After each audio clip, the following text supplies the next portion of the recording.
Hello, friends. How's everybody doing? I'm called 018. I'm a figment of fractal space-time, and I'm here to help you navigate this undulous cosmos you call a galaxy. Welcome to Harm for the Starry Sky, episode 105. Can I get an audio check from the homies? I forgot to ask. Audio check from the Hello. homies. You forgot to ask. What's an audio check? It looks like it's working. I sure hope it's working. It's working. It's working. Great. Phenomenal. Fantastic. Thank you for monitoring that for me. Hi, everybody. Hunt for the Starry Sky is a D&D show for VTubers featuring myself and 5 of my favorite VTubers. One of them is just late today, but he is coming. We are playing Dungeons & Dragons 5th edition with a twist. Our lore and setting and world is based on Monster Hunter, my #1 hyperfixation. I got more stuff to say. We have our funny special redeems you can use to grant the players advantage, or me, the DM, disadvantage. They're structured in such a way that they only ever help the players and never harm them, because their lives are in my hands and not yours. You can also lend them your energy for a pittance of points. It does absolutely nothing, question mark. But it does let them know that you're with them in their time of need. We have our special emotes done by the illustrious ScreamPuff Art, my favorite VTuber artist. ScreamPuff did all the art on the slideshow down there below me, and most of the art for this show. We love ScreamPuff. The emotes are references to characters and events in the story. I love them dearly. They are free to use for channel points, and they're also in the Discord. And Hunt for the Starry Sky has an original soundtrack. It has... It's 18 tracks right now, and it is nearing-ish the completion point. Some of it is up on YouTube, which is also linked below the stream, and there's some in the Discord as well. It'll be in normal music places once it is in a state of completion. I said all the stuff. How are you guys doing? Pretty good. Just pretty good. It's my birthday today. Yes, it is. I was gonna ask you that while you were AFK. Happy birthday, Daiji Kubo. I knew it. I knew it, and you were AFK, and you dodged me. Happy birthday, brother. Oh, really? Shit. My bad. Shit, thank you, brother. I knew it because... I don't know. Did you get a gift? Did you get a gift from the homies? No. I just started. I woke up. Never mind then. Never mind.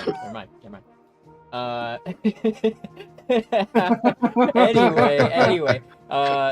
You forget you heard that. So... No, it's okay. He has no idea. He has no idea.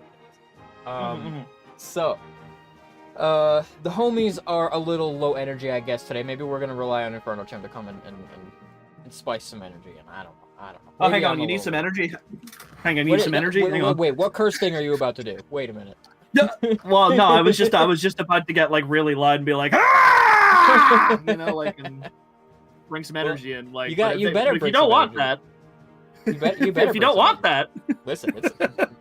I'm gonna feed you stuff today. You better bring some energy. Oh shit! In any case, Crow, how you doing? I hope you're doing well this eve. It is in fact Saturday. Yes, it's Dindy Day. Blah blah blah. We are Best day of the week. 105 episodes in, brothers, and we are man. Remember what I said at the end of last week? Hidden Guy, did you play all of Monster Hunter Wilds between then and now? I'll leave that to your imagination.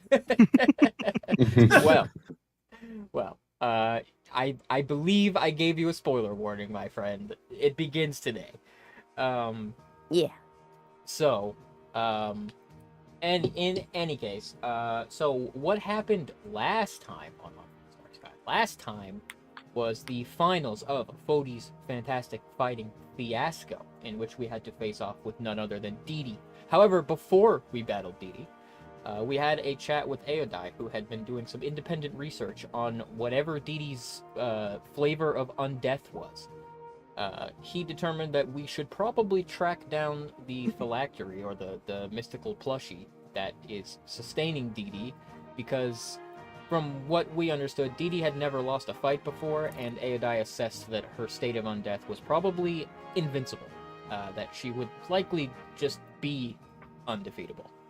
So we probably need that phylactery and to destroy it in order to defeat Didi. However, Heiki Sindrake suggested we not simply skip the fight by destroying the phylactery, because we needed the powers that be to actually give us permission to enter the Forbidden Lands, and if we just cheat, then we probably wouldn't, actually win the fight.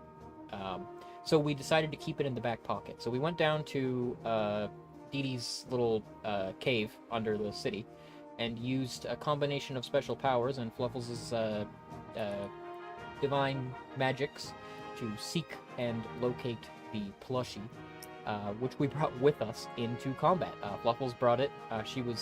You like strapped it to your body like you were carrying a baby. You said, and we faced off with Dee Dee. We also had a conversation with Ardius in which he informed us that he was also doing independent research for as long as he's been in anywhere.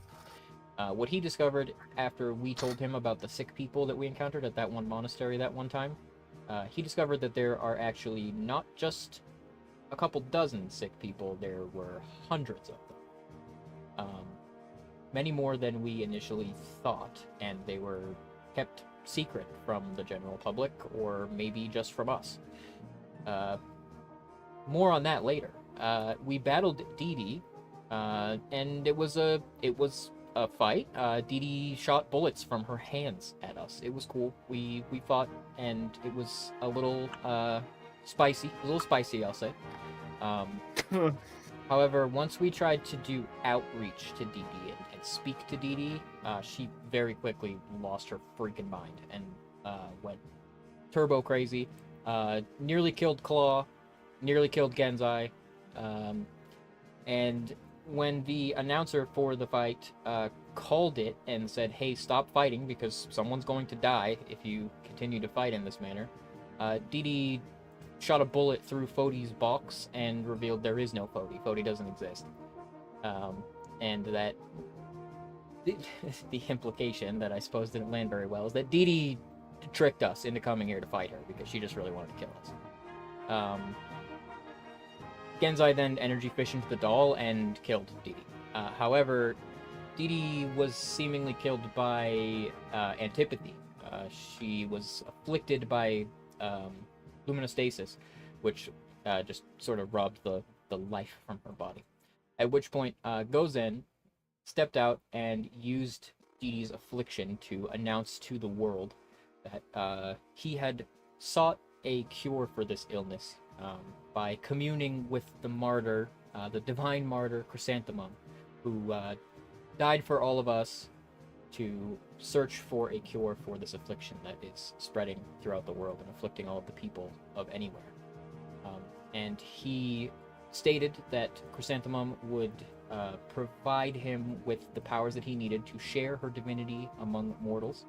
And he used it to transform a small child into a dragon, which swiftly ran away, and the city broke out into riots immediately, and we quickly fled, left the city with all the homies in tow, and fled north toward the entrance to the Forbidden Lands, which we learned at that time was never guarded to begin with.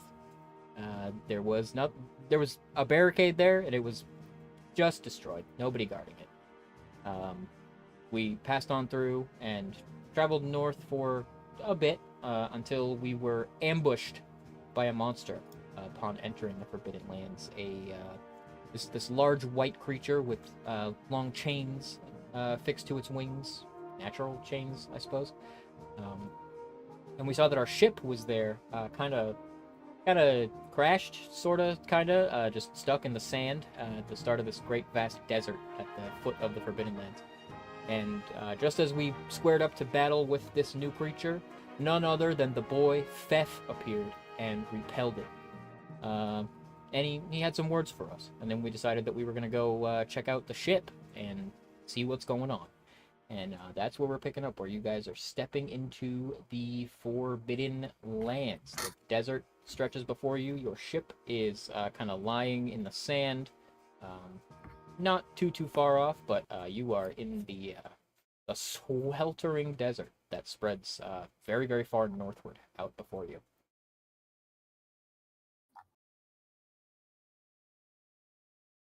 You're free now. I'm riding on Genzai's back because we're going on the ship. I'm still on there. Yeah, it's true. He did. Yeah. Along with you to take a head count, all of the Tempests, Ardius Mead, Aodai, Asphodel. Is that everybody? That's everybody. Ugh. When did Asphodel come here? Wow. Yeah. When did you get here? He might remind you. You promised to bring him here when you won the No, we tournament. did, but like we don't remember him coming along. That's the thing. It's just like when did you show up? I expect Deadeye to show up because he always just shows up. Well, the two of us have Oh. sort of been joined at the hip for a while. Yeah, makes sense. Buffalo. Man, it's hot out here. Ugh.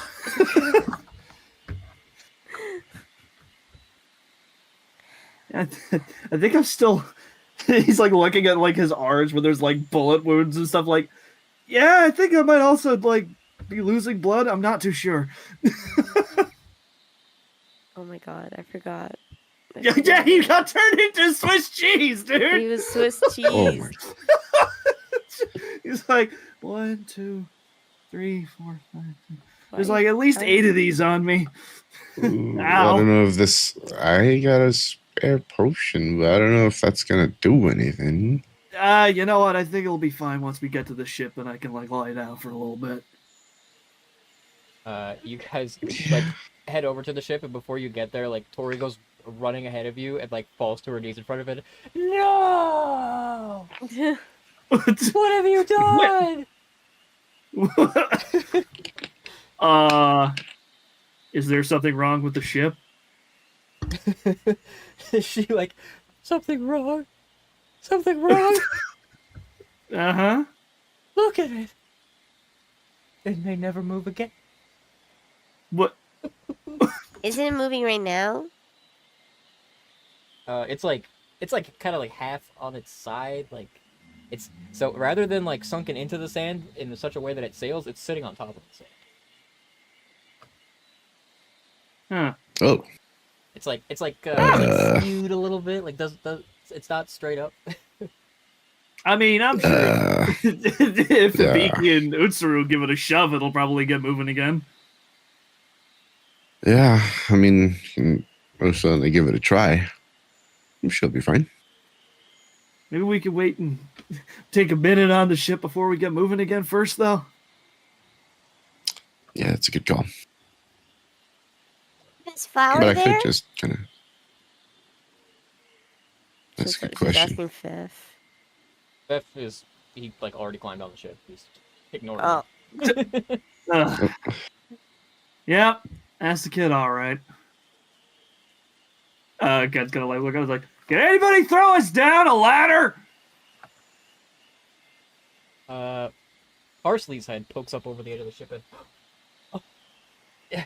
And he vanishes for a moment, and then like a big net is thrown down over the side. That'll Get do. up here! The monsters are gonna see you. Again, despite asking for the net, Ged still just walks up the side of the ship. He's like, that's not for me, it's for everybody else. All Then right, thank you. Start to walk up the ship. You go like 5 or 6 steps, and then your feet slip, and you fall back down into the sand. Ah! Ah! Oh. Ow! Ow! What happened there? What's with this bumpy ride? What the? That doesn't make any sense. Hang on. He's gonna try, instead of like walking, he's getting just gonna off. run. I'm getting off. He's gonna try running up the side of the ship. You get pretty far. You get like 3/4 of the way up, but your feet fail to stick, and you start to slide. Like you have to exert and run as fast as you possibly can to like stay just barely like level on it, and then you start to gravity starts to pull you down, and then back into the sand. Ow! Waffles is climbing up the net. Doesn't really What? hurt. I mean, it's Same. Well, yeah, but like bullet wounds. He's like hitting the ground, like ah! Ah! You okay? Dude, just climb up the damn net. No, I can do this, damn it! No. It's my thing! Why? You're just It hurting doesn't yourself, feel good right time. otherwise. Alright. Ken tries at least another 3 more times before he gives up and climbs up on the net. Yeah, eventually you do have to. You climb up on the net and make it onto the deck, which is like slightly, again, it's like skewed a little bit. It's not like perfectly flat, which is like just mildly frustrating to be on. Ugh. But yeah, the deck has like quite a bit of sand built up on it. Like it's been cleaned in many of the kind of the main areas, but especially like in the corners and so forth. Like it's been here quite a while. He's crossing his arms and he's like pouting, like, why the hell couldn't I walk on the side of the ship? Parsley gives you a big hug, Fluffles. Fluffles runs to him. It's like all dramatic. Parsley! I knew you weren't dead.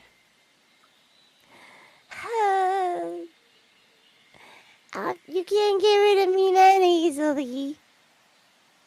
Well, I hope not. I'm not trying. That's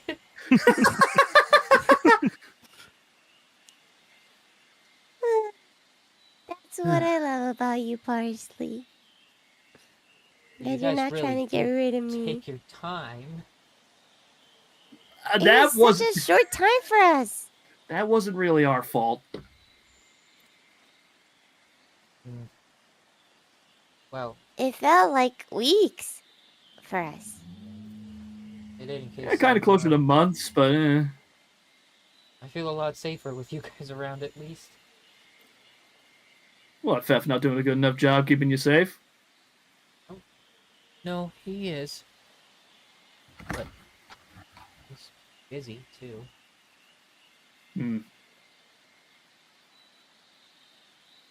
Where's seems like we're missing a couple people. Well, I suppose. But Where's Flower? Where's Akui? well, I don't know. I haven't seen them. What do you mean you don't? Well, everyone traveled north, and only Fef came back. What happened?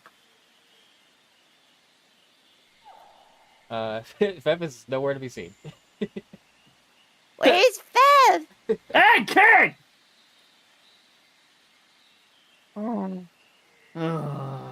Fluffles will go around looking for him. Can Gen sense him? Make a meditation check. You got it.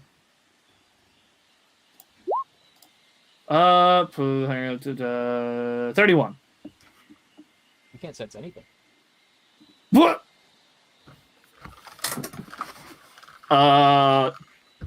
Gen blinks, because this is probably the first time this has happened in a very long time. He, like, blinks again, looks down at his hands. Guys, we got a problem. Okay. So you remember the way I couldn't Fluffles run up the side? I couldn't run up the side of the ship. Yeah. I can't sense anything.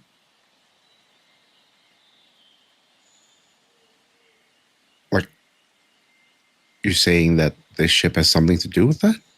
Or this area? No. I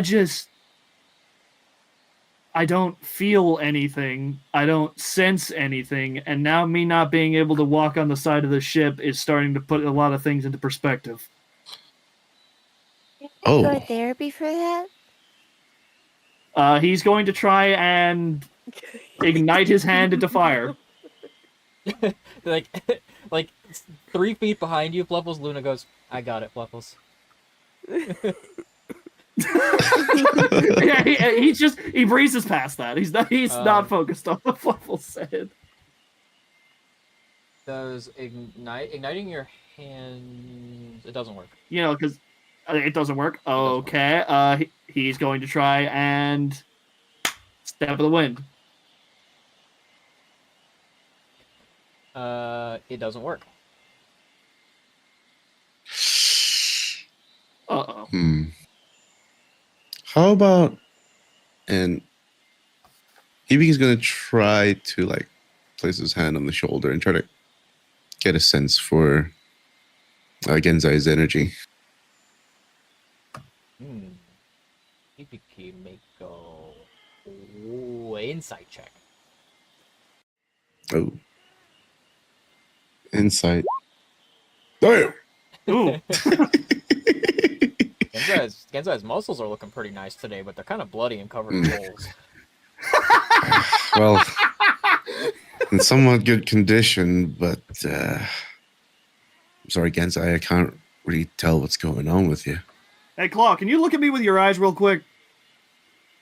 Sure. Claw will look at him with his eyes. He looks fine. When you observe him searching for any kind of like magical effects on him or anything like that, no, normal Genzai stuff. You seem normal. Then why aren't any of my ability? Why can't I? Now he's actually starting to panic a little bit. He's like, All right. I can't fly. I can't use my energy. I can't sense anything. Genzai, Does it always feel? Breathe. Does it always feel like this, Genzai. you guys? Genzai, breathe. Just take a deep breath and are you? Do you not feel any different? Well, besides obviously the wounds, but do you not feel any different internally? I mean, I can't sense anything. I went from being able to feel the slightest change in the air to nothing. And I've been doing that for months now, ages now, and now I can't do it. And everything just feels so empty. And you're not able to even channel or like, see within yourself? He's like, hang on. He's going to try that. He's going to try and look inwards. Make a meditation check. 27. 27. Addled as you are, you take a little bit of time to like calm your nerves and Yeah. focus your mind and search within yourself, and you find that there isn't anything wrong with your energies. Your energies are flowing and moving within the currents inside yourself, and find that whatever is wrong with the expression of your powers right now is not coming from inside you.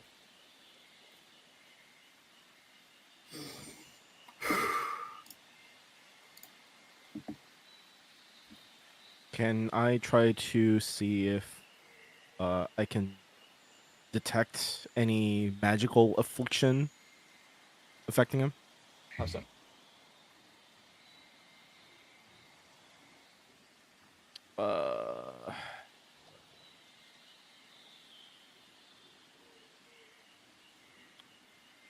I'll try just casting, or I guess I have to know if he's affected to dispel it, right?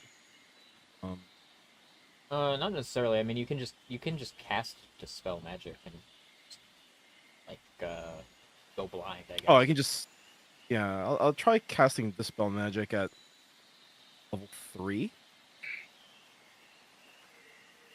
You cast dispel magic on Genzai, and like just the only thing that happens when you do it is like you bust his attunement to his armor, which like it's only an action to reattune to it, but that would inform you that that's the most like magic that he's affected by.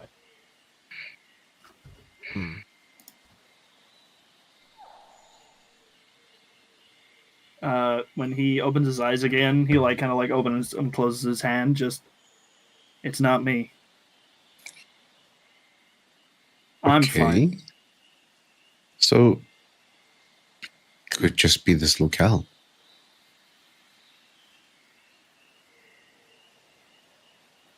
It's still going to be a problem one way or the other for me, but Yeah, you're not in the best shape right now, but I guess proceeding forward. If we do take whatever the source is out, then we'll do that. But for now, we'll keep an extra eye on you. I appreciate it. Aodai like Of comes course. ducking out of the one of the rooms at the rear of the ship, like dusting sand off of a bookend. I suppose we are encountering what perhaps makes the Forbidden Lands Forbidden.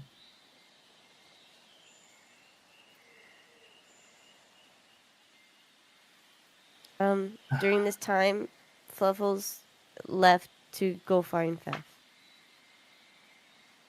F is you kind of go through the forward rooms on the ship and to where like the kitchen and the mess hall is. It's dark on the interior. There's like sunlight coming through windows on one side at least, and there's even sand on the interior here. And he's like sitting on the counter. Looks like maybe like picking his teeth. Fluffles will grab his hand and try and pull him. Outside. Oh, we have so many questions for you. Come on.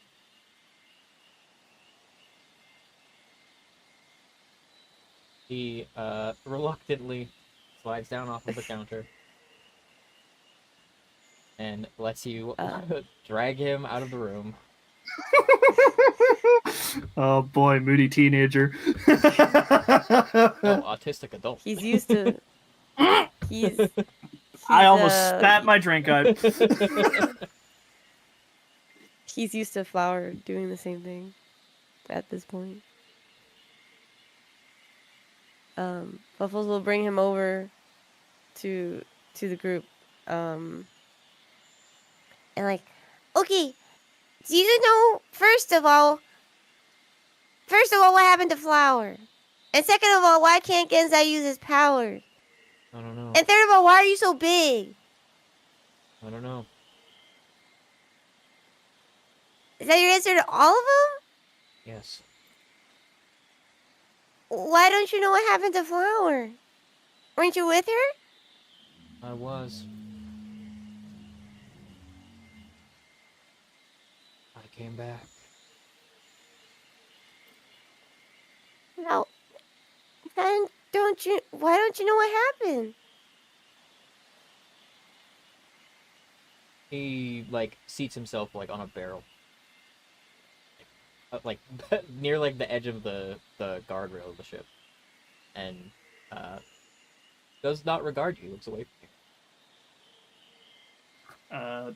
Gan crosses his arms. And Akui? I don't know. Well, what were you Well- guys doing?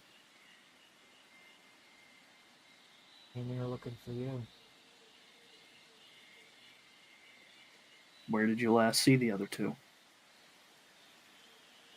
Very far from you.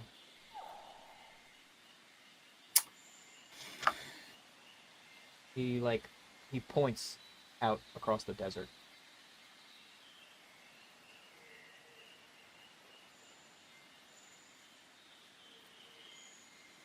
Well, guess I know where we're headed then.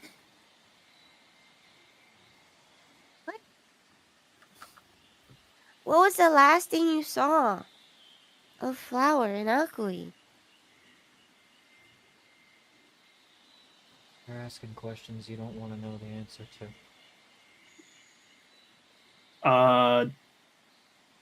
Gan stiffens a little bit. Just, kid, we have seen some crazy shit in the last while.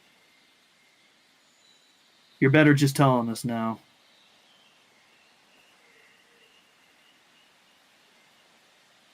No. I'm not. If we're gonna try to go after them, we need to know everything we can. That's why I came to get you.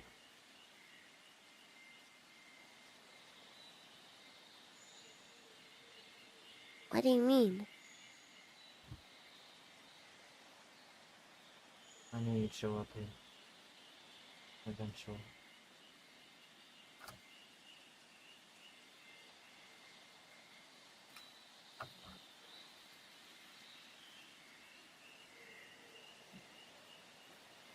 And you'd have to know we're gonna go after Flower.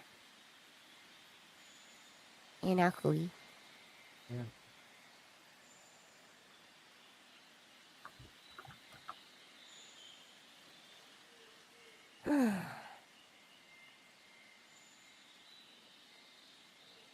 Well, I guess we have a direction.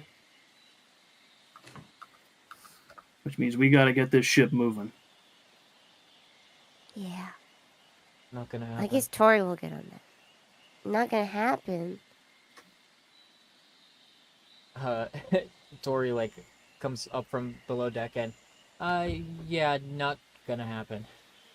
Oh, don't tell me this ship's busted too. Unfortunately.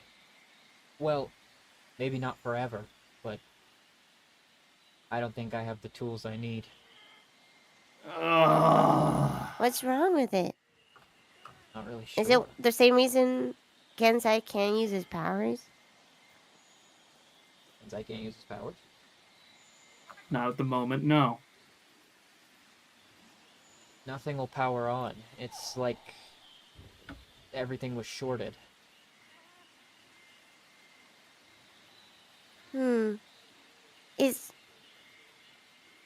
Is it like this whole area's experiencing luminous stasis? I don't know what that means, but I'm not really sure. The ship should be able to power itself via the ambient energies, and there should be plenty of them here. It's almost like it was flooded or something. So it has too much energy? Maybe it did. But that I could fix, and I tried. Well, it's like a desert out here. And It's built to sail on deserts, Fluffles. no, that's not what I meant. I meant if luminous stasis, that disease that the people are experiencing, if the whole area is like that, then that would explain the desert and why Gensai can't use his powers and why the ship can't power on. There's no energy. No energy to draw from. I mean, I'll take your word for it, but it's not just desert, right? The whole land's not dead, right? Yeah, but it might not be that the whole land's not dead, but It might be dying. I mean, maybe if we move the ship to an area with more energy. how about it, boys? You want to push a ship for the next couple hours? Sounds like training to me. Oh my god. It's like Yeah, he's you hauling would the You Don't would worry, say we he's can- that. hauling the ride the 300-pound wheel, but it's a ship. Yeah, we'll ride the ship and you can push it. Shin like scratches his head and you cannot expect us to push this ship across a desert. There's no way you're really saying that. I mean, I said it as a joke. I thought it'd be fun. What if we You're find you're not the one pushing. Obviously, you'd think it'd be fun. Yeah, it'd be What if really we fun find to them- watch. I could cheer you guys on from the top of the ship. Parsley says, if you try that, you're not gonna get very far. At all. Let me guess. Monsters. No, worse maybe. What? What could be worse? Monsters. Like the whole desert coming alive and trying to kill you. The Huh? desert does what? What? the desert's alive? The desert's a monster? No, that's not what he said. No, not exactly, but the weather here, it goes through very rapid changes. You can't just walk around out there on the sand. You'll get lost or get buried or get washed away in a sandstorm or the lightning's real bad What do too. we do? Lightning I can handle. The rest of that stuff, not so much. What if we capture a monster? But You're not seriously suggesting that we try to capture a monster and ride it. You know, I Well, heard about we this could- place where they do that. Shut up. There is a place where they do that, kind of. Ugh. Well, we can also have it pull the ship. No, I mean, there are people who live out here who ride monsters. Oh, there's people out here? I thought this place Yeah. was forbidden. Just because a place is forbidden doesn't mean that people don't live in it. I thought that's what that meant. Look at Seiki! They do. I mean, we wouldn't be alive if not for them. Huh. Where are they? Their villages. He like looks around, and then Beth points. Alright, well, if that's what we got ahead, can we at least take a breather? I'm still bleeding! And all this Yeah. sand isn't really helping. Oh, maybe they have a doctor at the village. Nah, I feel like a good night's sleep will probably do it. Yeah, it usually does the trick for me. Yeah. Plus, didn't you also get your ass kicked? I'm just fine. Claw's outfit is like torn to shreds. Yeah, Claw is not looking. Definitely the worst state Claw's maybe ever been in. Yeah, Uh-huh. Claw is not doing the best. Is he Like like shakily standing on his feet, like like ready to like tip over? Yeah, Claw. Yeah, he probably broke a few ribs. Hey, Claw, how He's many like fingers holding am I holding? aside. Up? How many fingers am I holding up? And he's like holding up 3 fingers. Enough. That's not an answer. How many? 3. I have good eyes. I have good eyes. Jin is like furiously counting. And then he holds up 2 fingers on his other hand, and then like moves them a little bit, and then holds them up again. Just how many now? More than 1, less than 100. Not asking you, Shin. That's a good answer. He's holding up like 3 fingers on one hand and 2 on the other. Claw activates his eyes. What is that gonna accomplish? Sorry, I just helps me see it a little bit. 5 Genzai's- fingers. Genzai's right index finger is chaotic evil, by the way. Whoa! It's that leftover Stygian stuff, you know what I mean? Look, I'm doing just fine, okay? I You can look just walk like it a- off. You look like a slight breeze will knock you over, and that's coming from me. It's okay, we Let's just gotta take a get there break. quick. Let's just take a break and greet them with our best selves. Yeah, I think I'm after gonna go. we freshen up. I'm gonna go to my cabin. And I'm probably gonna knock out for a couple hours. Luna nods and says, "We're gonna set up a base camp." Hang on, just want to double check something, and he's gonna use his. Oh my god, how did I forget the name of our? I keep thinking Codec for some reason. The nymph. The nymph, thank you. I don't know why I know why Codec's in my head. Metal Gear Delta came out. He's gonna use his nymph and just like, I'm just checking in to see if you guys can hear this. Yes. Okay, good. At least the nymphs are still working, so we can get we can check in with you guys if you get a little too far. Parsley says, "They don't work over long distances." Always a catch. You guys can handle yourselves out there. Luna like she laughs and says, "We're not going anywhere yet, but you guys need to rest, and we need to come up with a game plan. So we could use like a war table, yeah, something like that." Yeah, we can just use Fluffle's captain's quarters. Jeez, Okay. if That's things usually don't what- work over long range. How?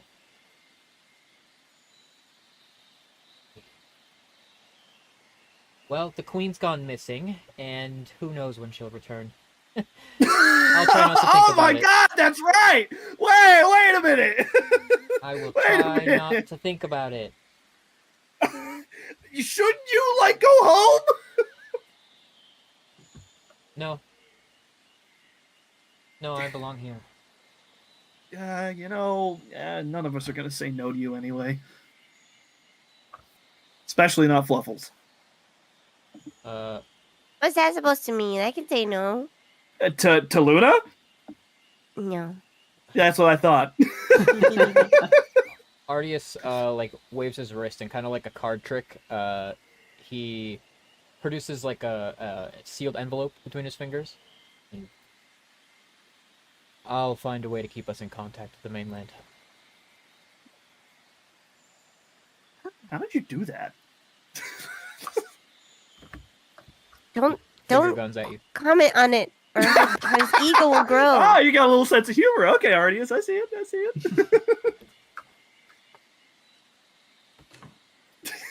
Fucking Arceus finger guns is just really funny to me. I don't know why. It's because I see Batman. That's all I say. I'm seeing Batman doing the finger guns, which is really weird. Alright, well, you guys can go to your quarters on the ship to rest. They're kind of dusty. Sand Fluffles will has go made its way into all the Flowers. rooms. Okay. Flowers' quarters are unused, ever. Oh. I guess except she... I don't know, might go there during the day, but she doesn't sleep there. You know that very well. Oh yeah, she sleeps in your room. Yeah, but all her stuff is in here. Yeah, all her stuff is in there.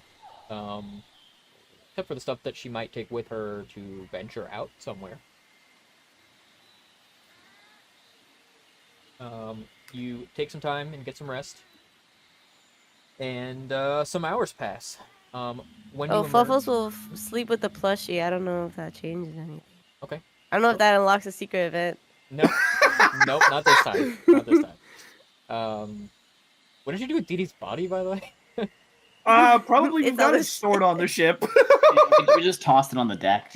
Oh my No, God, it just no. toss it. What the fuck is wrong with you?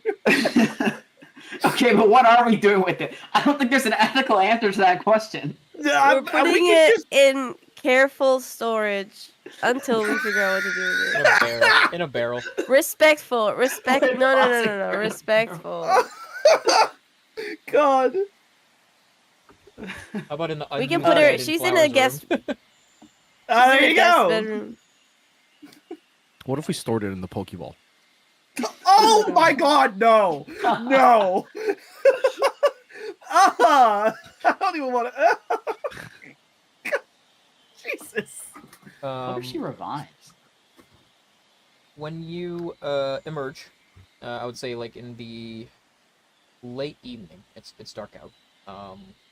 I should also ask Mr. DM, do I get key points back during my rest or no? Yep, you do.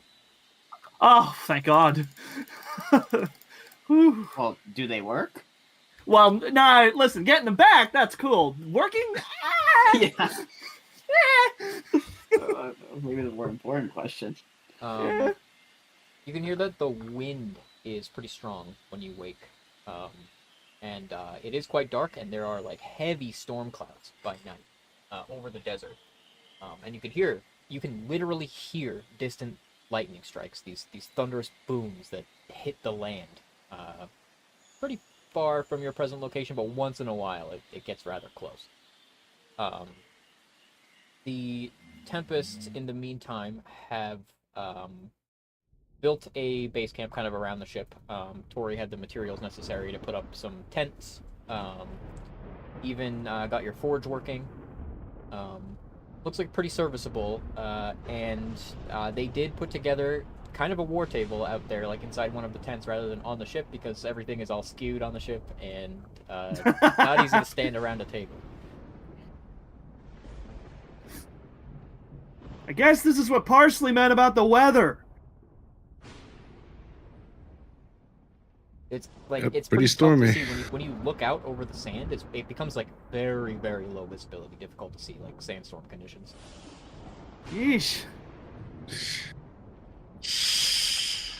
We got to go through that. I mean, like I said, lightning's not really a problem for me. I don't know about you guys. Oh, it's gonna be a problem. Just gotta brace for it. I mean, yeah, but I kind of like points at his horns. Like I kind of have a predisposition for lightning. So I mean, you'll be the considering lightning your rod. You current- could take the lightning for us. Considering your current circumstances, I don't know if you can take that lightning strike. Okay, look, Oh, that yeah. part of me, the lightning stuff, that's all natural. That's just me. It has nothing to do with my abilities. Heiki and Shin and Utsuru all look like a little bit weathered and sandy. And Heiki like calls up to you and the real problem will be that you will become hopelessly lost in minutes Yeah, that could be a problem. and sink to your waist in the sand. Did that happen to you guys? Very nearly. We didn't get very Ugh. far. Yeesh. Well, let's go down to them. Come on. All right. Everybody gathered round the table. And Heiki kind of stands arms folded again. He looks a little bit sandy and dirty. Alright, so we have to take inventory of everything that we're doing here. We need an itinerary. Well, first things first, we should probably find those people that have learned how to ride monsters. Seems like it might be the only way to cross the desert. We might need their help. Yeah. We're probably going to run into resistance on the way.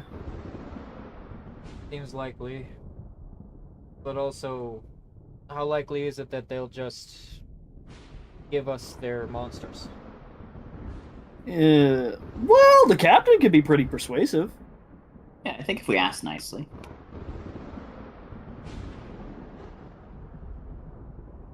If all else fails, we can do them a favor, and then they might let us have the monsters. Alright. So let's say we procure a way to cross the desert, and then we're all crossing the desert. What then? I think the next stop should be trying to find where Fef said Flower and Akui went. Yeah. Seems pretty simple. What do we know about that? Yeah, that's a great question. Care to shed some light on that, Fef? Everyone turns to face. There's a forest northwest of here. We'll need to go through it. Then what? And there's a great rocky crag, a glacier. Okay, forest, crag, glacier. Like Gad's writing this down in his journal, just forest, rocky crag, glacier. Anything else? There's a village on the far end of the glacier. Village on far end of glacier. Is You getting that this, where Lucia? Flower is? Oh.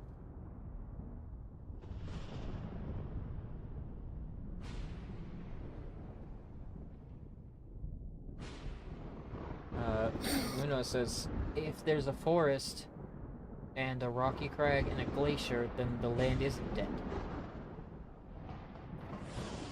It isn't just desert. Could have something to do with whatever Chrysanthemum's up to.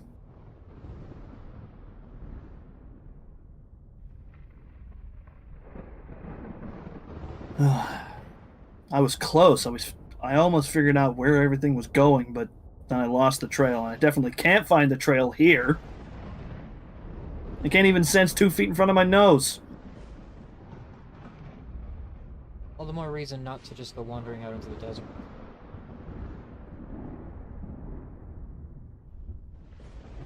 Well, Fef knows where the village is. He can show us where to go.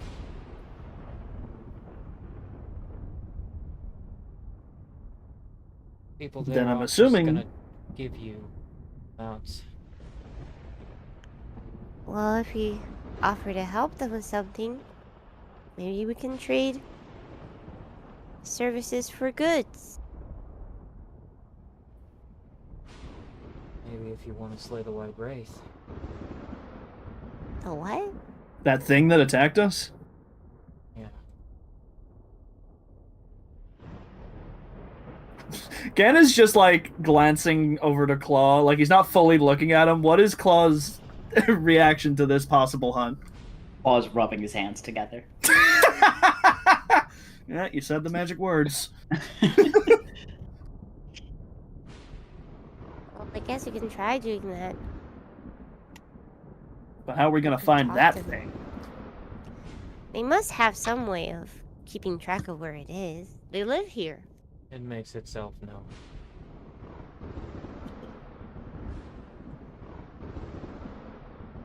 I mean, you hit it and it ran. What's to stop it from running again when we try to fight it? It probably will.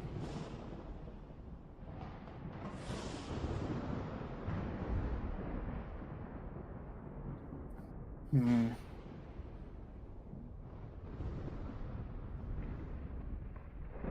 Hmm. Well, let's go talk to them first before we guess at what they would want us to do.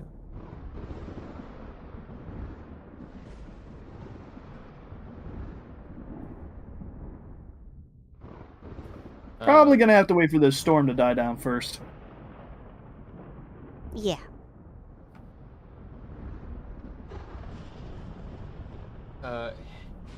Heiki and Utsuru and Sia will go with you to the village. Big old team.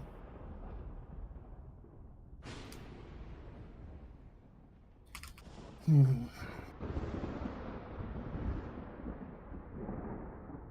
Fef gets up and... We don't have to travel through the desert far to get there. What are you thinking we should go now? Well, if you don't mind waking them up, maybe. Hmm. No, we should probably wait until the weather's a bit more stable and it's a bit brighter. Maybe. Yeah, I didn't really think about that. Yeah.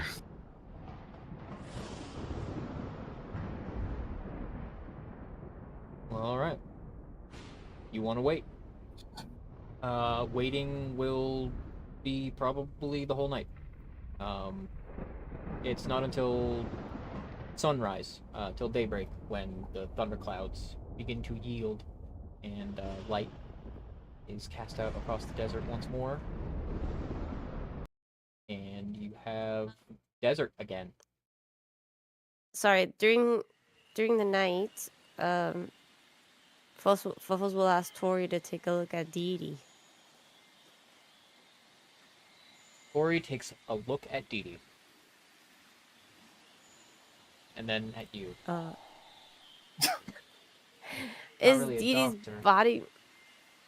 Well, is it like a real human body? Because it wasn't really like...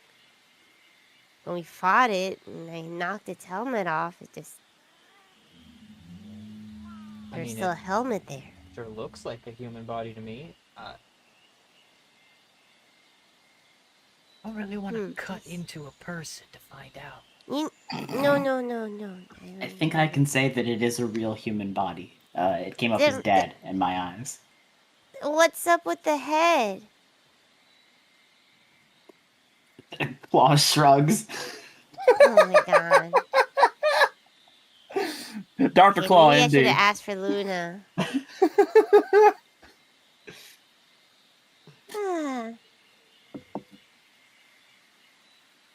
Um, if it's really dead, isn't it gonna start decomposing soon? Maybe. I don't. Yeah, I Oh don't my know how that god. works. Gen's gonna poke his head around the corner. You know, we could try and find a spot to bury her. In the Maybe. desert? Sand is Well, I dirt, mean, kinda. yeah. I guess. It's another I flavor. mean, of listen, dirt. it was it. Well, the Listen, whole reason we took her is so that she wouldn't get found by Chrysanthemum's goons. But if we bury her, wouldn't she just get found? I mean, we haven't been followed. You don't know that. We can barely sense what's in front of us. Who's we? As in, like, people on this ship. Okay. Here's a question. It's just open desert between us and where we came from, right? Mhm. No. You went through No? a big mountain crag. Ooh. There's a mountain range separating here from anywhere. Okay, well, what I mean is, like, from when we hit the desert, there's, like, a good stretch of desert between us and the ship, right? Probably half a mile. That's still a fair distance. Like, we'd see anybody coming. You would, yeah. Half a mile. You could run Yeah. half a mile in like Genzai. You could run half a mile in like a minute.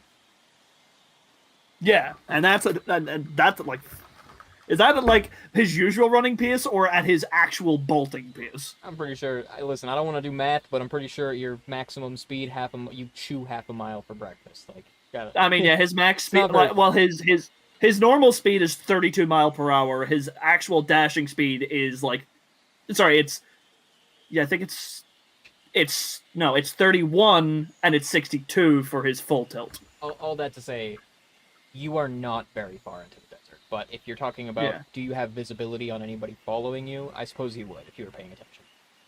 Yeah. Gen's gonna actually poke his head at the side and use like a spyglass to see if he can see anybody. Make a perception check. Been a while since I've done one of those. And it shows! No. Not in the direction you came, but if you cast your spyglass out over the desert, you can see the shadows of a couple of figures moving across the sand that are... From this distance, it's tough to tell their size, but they're larger than man-shaped. Well, I don't see anybody that could have been following us, but there is stuff moving out there.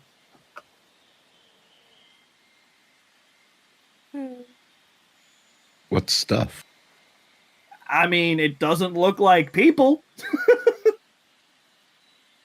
Bigger than people. Is that stuff looking hostile or? It's just moving. Again, it's a little hard to see. Fair. I mean, just checking. No, I mean, listen, fair question to ask.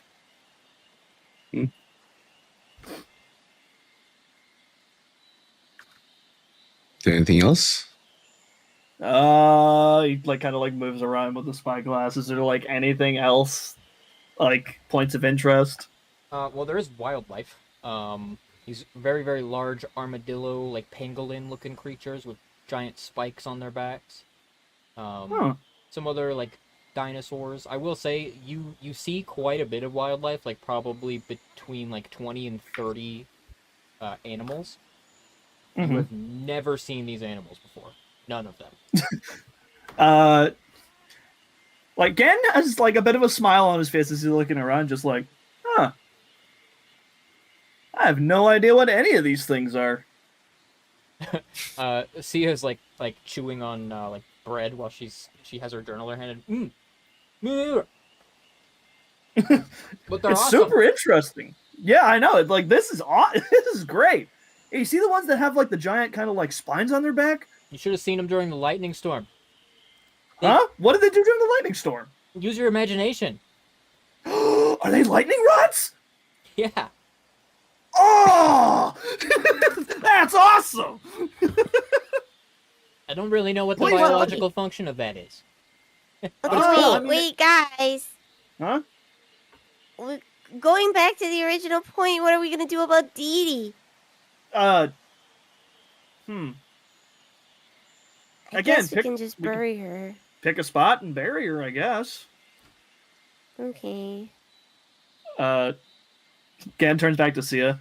Well, I mean, it's possible they use the lightning as they convert it into an energy source and use it for their own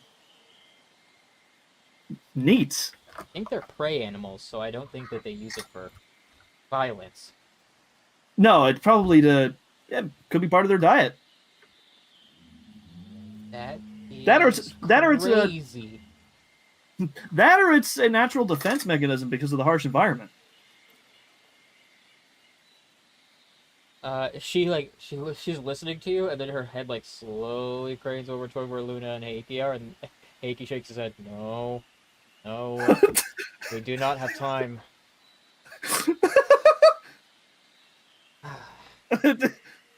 Okay, I'm What were gonna you settle for the White Wraith. Oh, I mean, there's always later, right? Definitely later. 100%. Yeah, we could do like an expedition together. We could catalog all the wildlife we see, all of its functions, natural habitats. I'm gonna make sure I Oh. write down every single thing that I see. Oh yeah, no, we need to keep notes of the things that we spot whenever we're on our journey here, so that way we can come back to it later. Maybe we can even see about commissioning somebody from the guild to come out with us. Set up a few spots. Like Gan's gone back into Academy mode. Like he's like, Everybody else is digging a grave.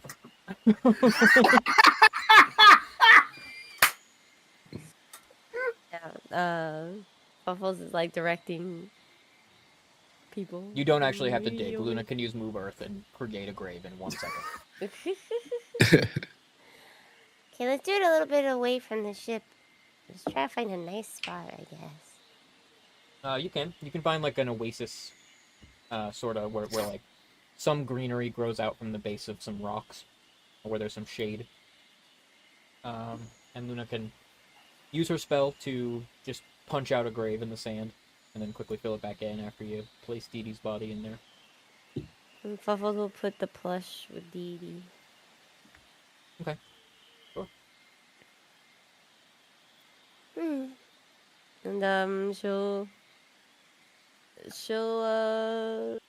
put her hands in prayer together in prayer while Luna covers the grave.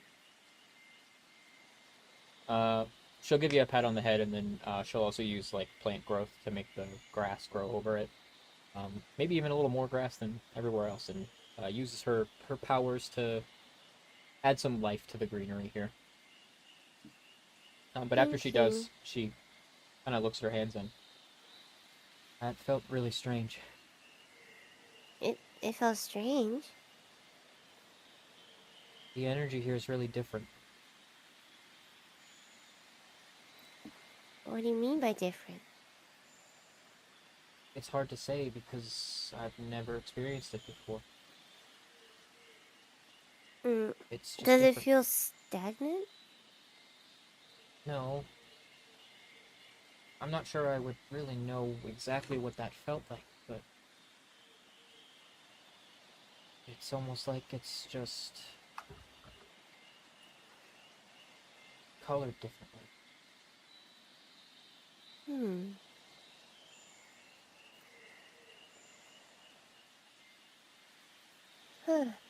Okay, well, I guess I'll tell Genzai. Do you think there are elder dragons here?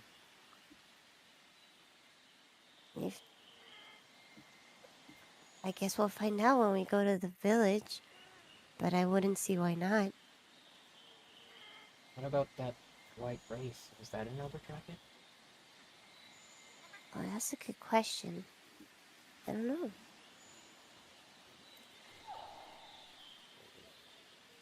Why do you ask? Well, because elder dragons they're created by and feed on the energies of the land. So if it's really so different here, then so too must they be, right? Oh. Yeah, that's true. Hmm. I guess we can try and ask specific questions when we get to the village. If they have to live with that thing. It's hurting my head. Because I'm so sure that if they are different, it's in a way that's a lot worse. Oh. Hmm. Oh, well, you've dealt with a lot of bad stuff. The Forbidden Huh. Lands. You know, I thought when we came out here, we would feel right at home.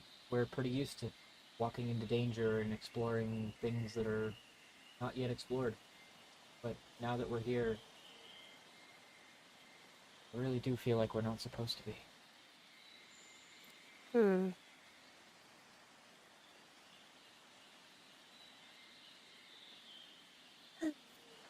Well,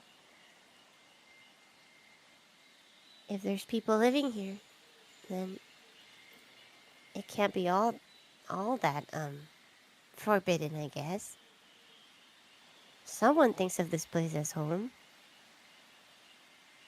Gotta be natives. Hmm. I wonder if they have hunters. I wonder if there's felines. Guess we'll find out. Yeah, lots of questions. Okay, let's get back before Genzai and Sia run away. Pretty close a couple While times. Heiki's not looking. Alright. You reconvene back at the war table. Alright.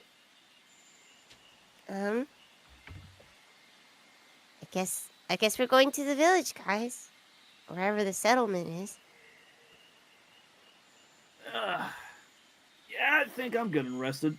He's got like little bandages over where like the holes in his arms were. Oh my god. It's like filling in the pinholes in your apartment. He's got the Hello Kitty like plasters over them. What you found in Flower's room?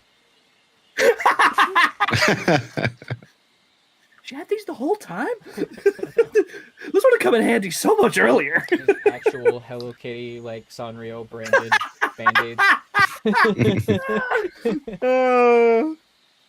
Hello, Pally. Stop it. Stop it. Don't say that.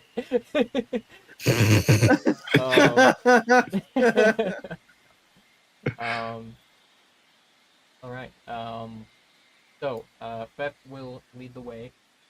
Not actually out into the desert, but kind of northeastward toward this sort of like freestanding crag.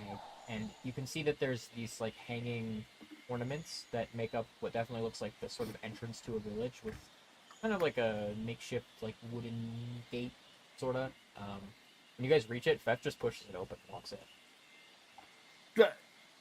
Oh. You're not gonna knock? No. In he goes. Good to see that. Good to see that manners were not on the list of things that you learned in the last 2 years.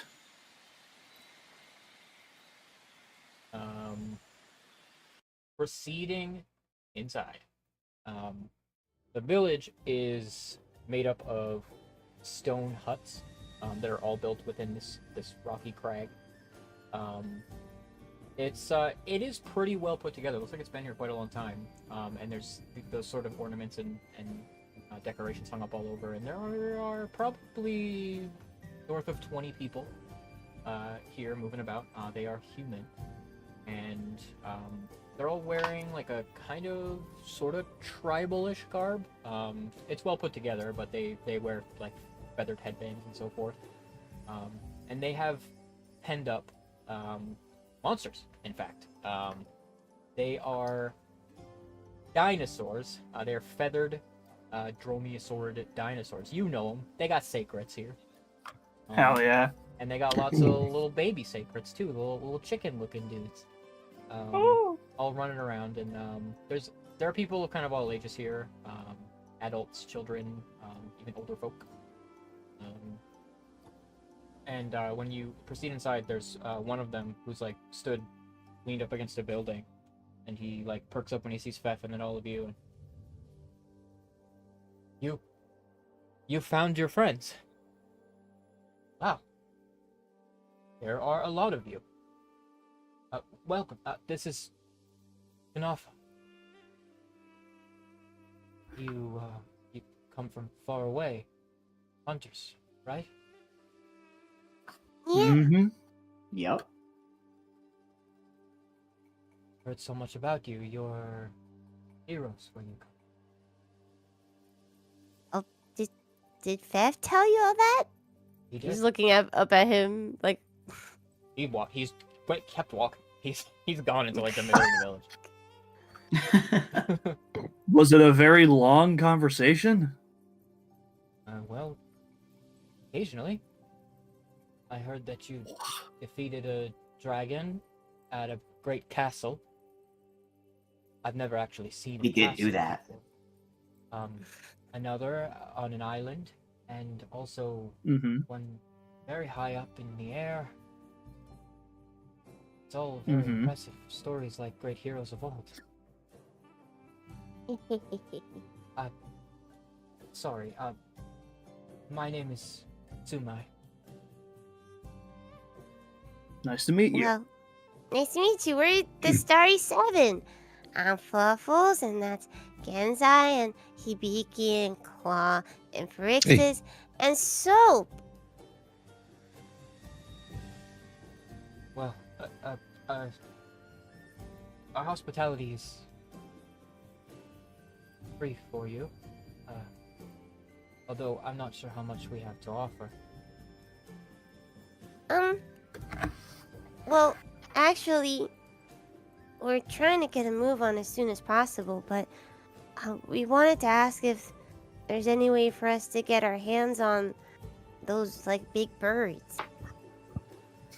Those secrets. Oh, is that what they're Yeah. called? Yes, they're bird wyverns.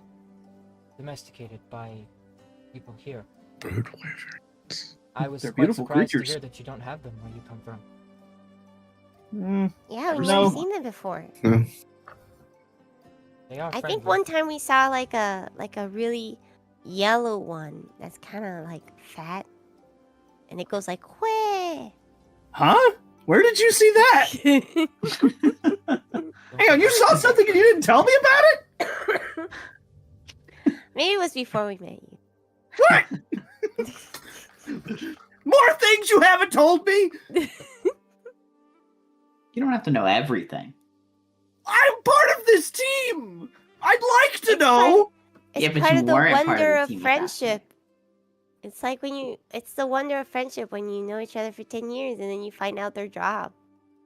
You guys know like everything about me, though. That's not true. What do you not know? I'm not gonna have this conversation in front of a stranger again. Oh, way to dodge it, Captain. Very expert of you.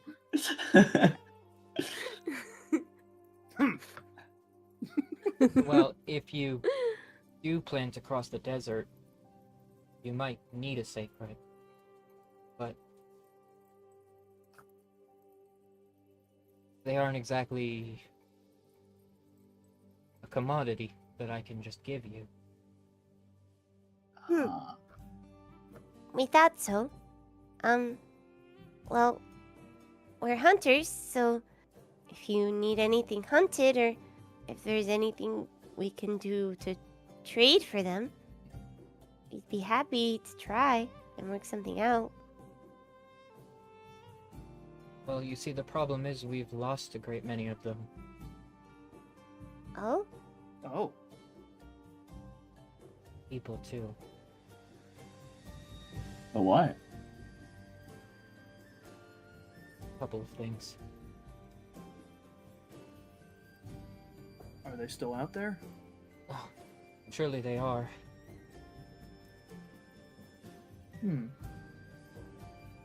What about if we go try and track them down for you? Are you sure about that? It's kind of in our nature to help people. And we need to figure out how to get through this desert, so... Well, we've had trouble with the White Wraith. That monster comes and goes. It's not always here, but when it is, it's extremely violent. Attacks just about anything on sight. People, monsters. It's caused Yeah, many we of had the a- other monsters in the region to become much more violent. Yeah, we had a brief run-in with it ourselves when we got here. And it's nearby again. Okay, Is so there we any- go deal with that. It isn't always here. The real problem is the ones that are. The White Well, Wraith, those we could probably handle. it's crossed paths a great many times with the region's apex predator. The two are fighting almost constantly whenever it's around. Rei Dao was, at one time, peaceful enough. We didn't run into it very often. However, all that fighting... These days, it's almost as violent as the White Wraith itself. Do you know where this creature's located? It has a lair north of here, out in the desert.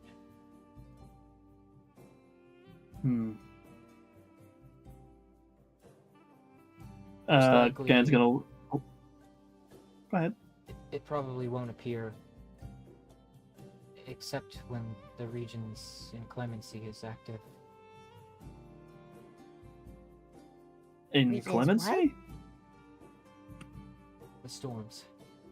Oh! So it appears in storms. It has a lair.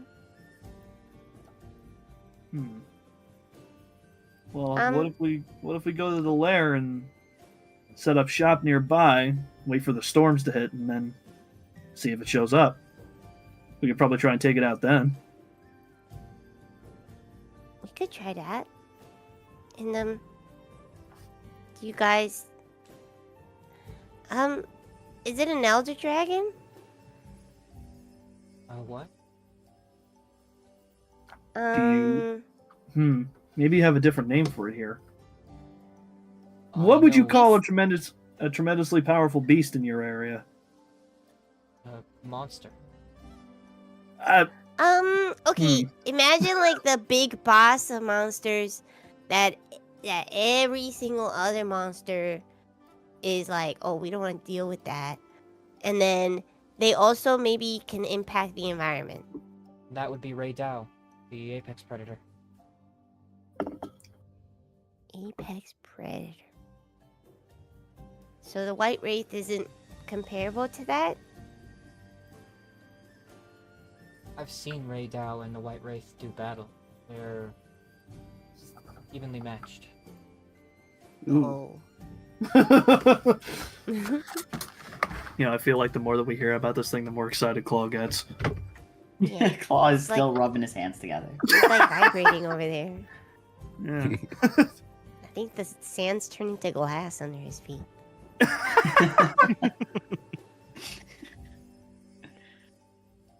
Well, all right. If we head to this thing's lair and try and take it out, you think that'd be a fair enough compromise to maybe see if we could get our hands on a secret? If Rei Dao were no longer a problem, then we could try to return to something resembling normalcy instead of having to stay within the bounds of the village so often. In that case, I think we could spare some secrets for you. Well, all right. Cracks his knuckles. Looks like we got a job.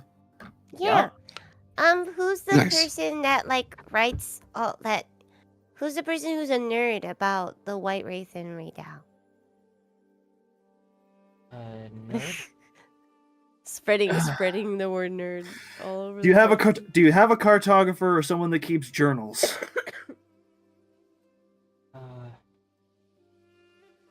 Well, like, you're looking for a map of the area? A map of the area, and preferably maybe someone like an elder who knows more of the specifics about the monster in question. The village elder. On my ear. Perfect. He's like looking up Fluffles, like, Fluffles, come on. Can we go talk to the elder? Come here. Sure. Yay! He beckons you to follow. As you head through the village, you pass by Fef in the village center, and he has like 3 of the village children like spinning around him, and there's a bunch of like baby sacrets like climbing on him, and there's one on his head. How does he look? Peaceful. Aww.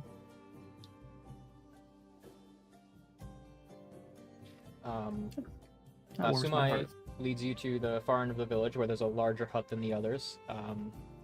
Large floor space with a rug in the center and a bonfire, and a great mural up on the wall that depicts what looks like possibly like maybe a map, but it's very rudimentary. But it depicts some of what like Beth described, with like a forest and a rocky crag and a glacier and so forth.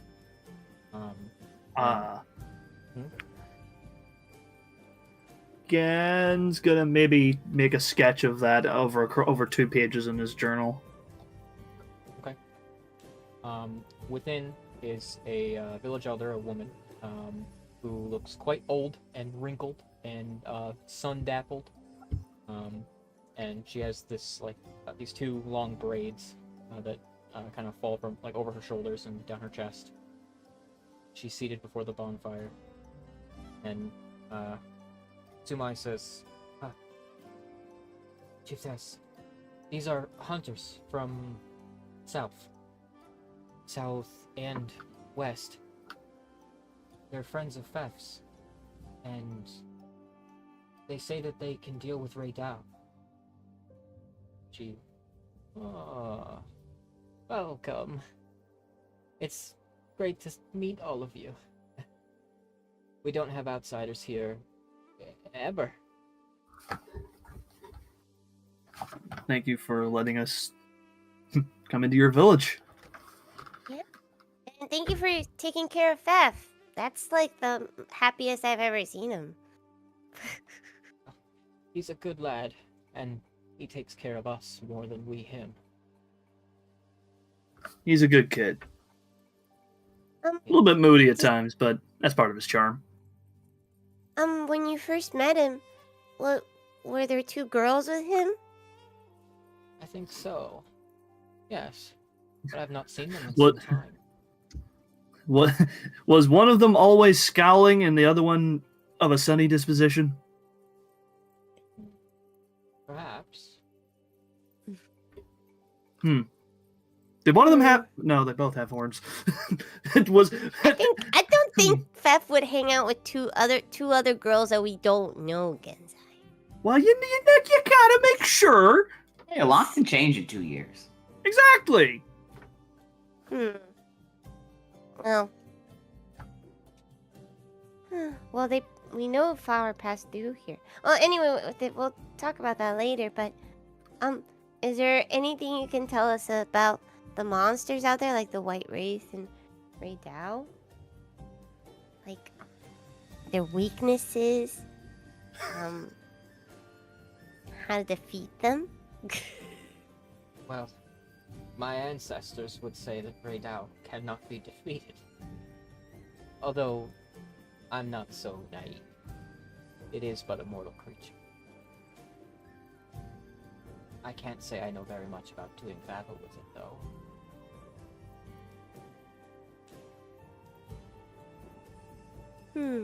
Do you guys do anything to keep it away? if it gets close to your village? In senses. Sense. Yes. Monsters are very Ooh. sensitive to them.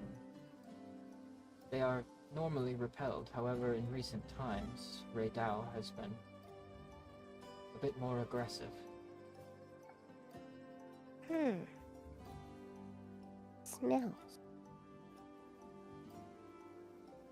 I guess we could throw something stinky at it.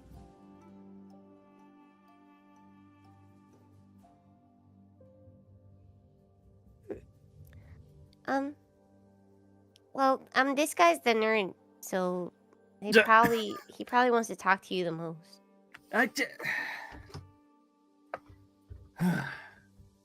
My biggest question is methods of attack. How does this monster move? How does it fight?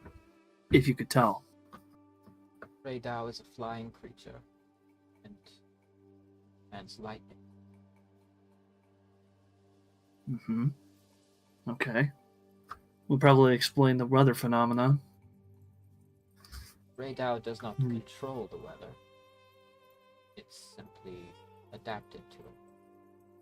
Oh. He like raises an eyebrow, just maybe not an elder dragon then.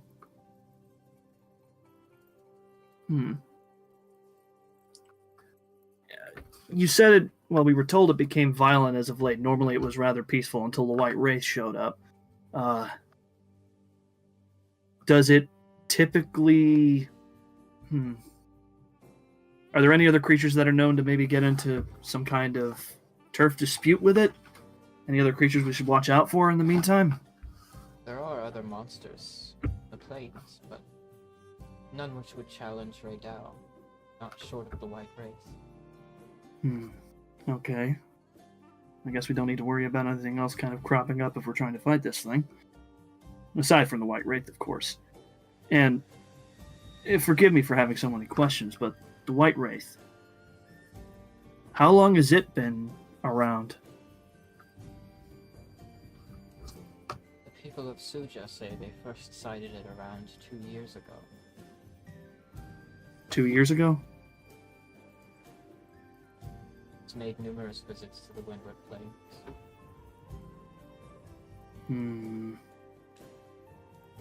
He's like glancing down at Fluffles. He's my thing, Dionia.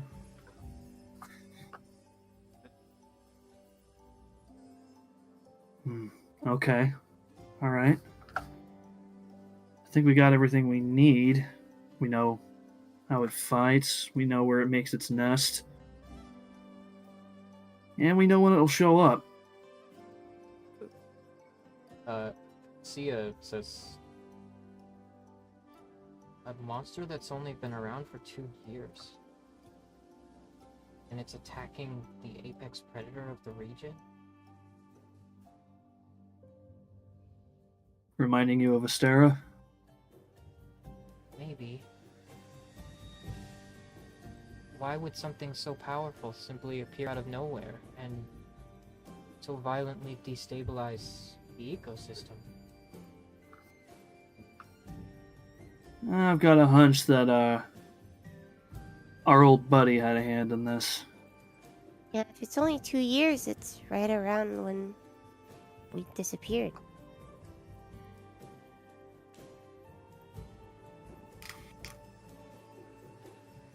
But what is it? If that's the case, it might be trying to feed off energy the same way by using the apex predators as a battery of sorts.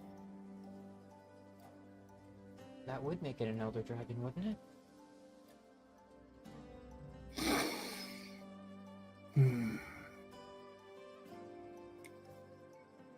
I think what we really need to do is do some more research and actually deal with the problem of Rei Dao.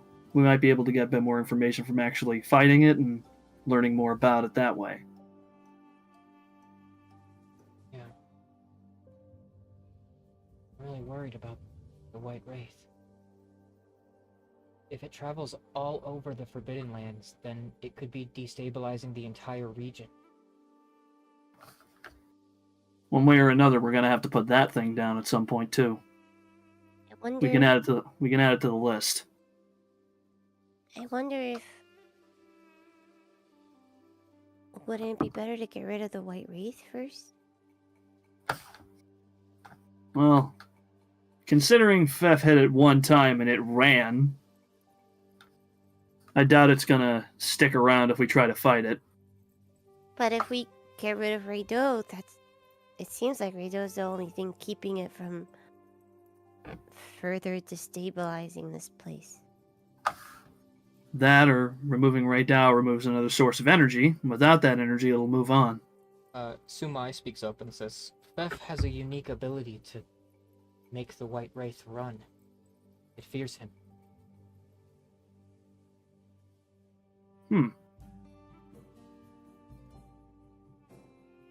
So I guess if we tell Fef to not do that or not hit it. And we could try and take out two birds in one stone, but that's even assuming that this White Wraith shows up whenever we go near Raydao. It may have already turned tail and ran. Sia says, why don't we go looking for the White Wraith while you go looking for Raydao? Oh yeah, that works. Okay. Keeps our options open. The only problem is we won't be able to keep in contact if we go too far. Well, that's okay. We'll be fine. Yeah, you guys can handle the White Wraith. And toss a flare if there's any trouble. Yeah. It sounds like Raydao and the White Wraith have a tendency to appear in the same place anyway. Yeah, who knows? We could go to this thing's lair, it could show up, and then the White Wraith will come in and say hello. And Fef Best will case scare it away. scenario. Oh yeah. Maybe that's for the best. Alright. Let's go, team! All right. Let's go. Do you guys have a I shop get to do some here? hunting. They do not. I want to get my hand on some of those incense things you used against them. They can give you, they'll give you 2 incense bombs. I'll say that they are like this, very heavily scented bombs that you could launch or throw that are, as you're informed, are likely to make monsters flee.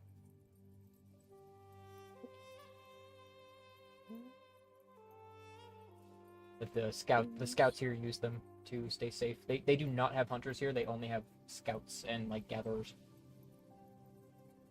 Okay.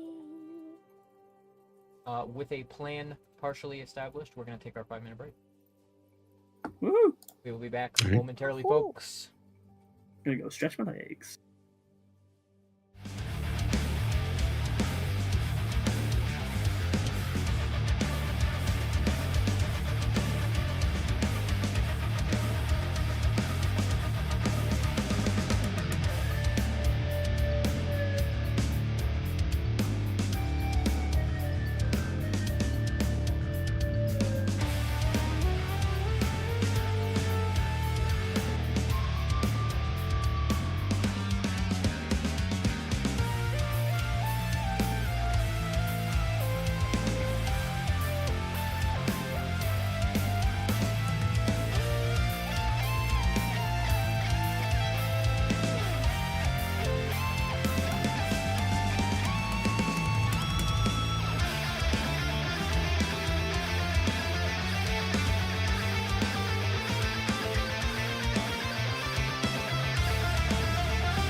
Hi guys, we're back. We're laughing at a meme.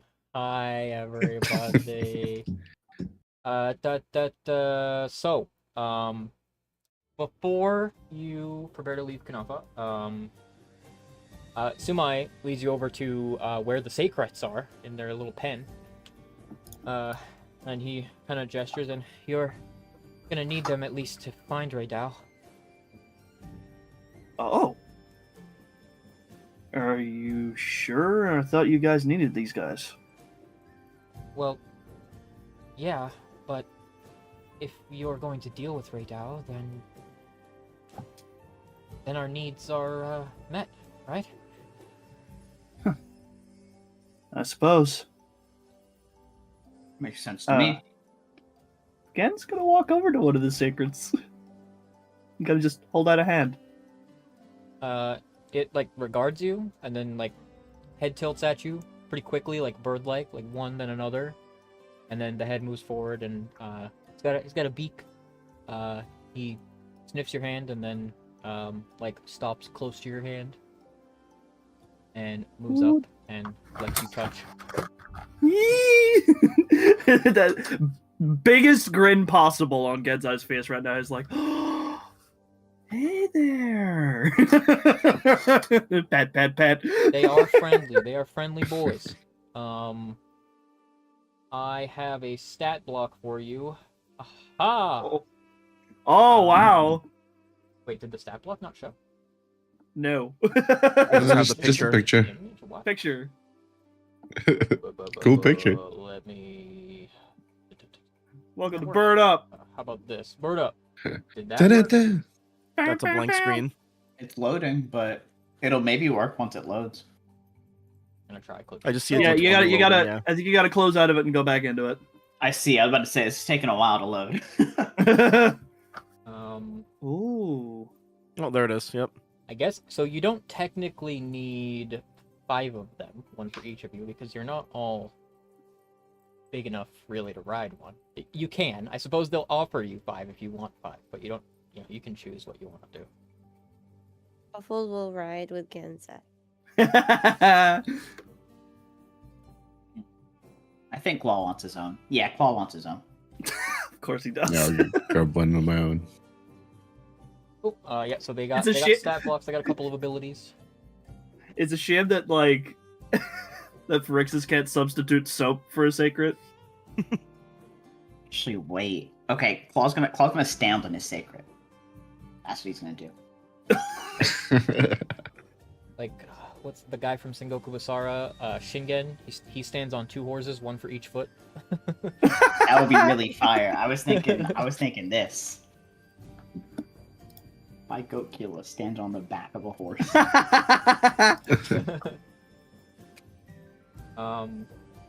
Just so that I understand, because it's gonna be relevant for a while. How many sacrets are we renting from Kanava? Let's see. Me and Fluffles, Hibiki. What? I guess Soap's going in the Pokeball for the foreseeable. Wait, don't we have something in the Pokeball already? No, we got rid of it. Yeah, We- you did. Did we get rid of it? Okay. You summoned the monster from it, and it got destroyed like instantly. Yeah. It Yeah. got smoked. Evaporated. It wouldn't have happened if it was Dialga. I'm just saying, if we'd remembered. it is true. If we'd remembered. But yeah, so It's we okay. can. I mean, how does Soap do on sand? Soap doesn't have to go in the Pokeball. I can basically I can shrink him on command. So Ah. But isn't it cooler to throw the Pokeball? They will also give you some information about the inclement weather. Mm-hmm. I have a document that explains what it does. So Okay. this would be like information that they give you about it, so you might understand better like what the risks are and what you're dealing with. Okay. Sorry, can I get the sacred sheet? Oh, Yeah, wait, I no, think it's in here. the- yeah, it it's- should Yeah, be it's in here. there. It's Yeah. here. Yeah, I got it. The players folder. Yeah, you can find it there. Yes, sir. He's a party member now.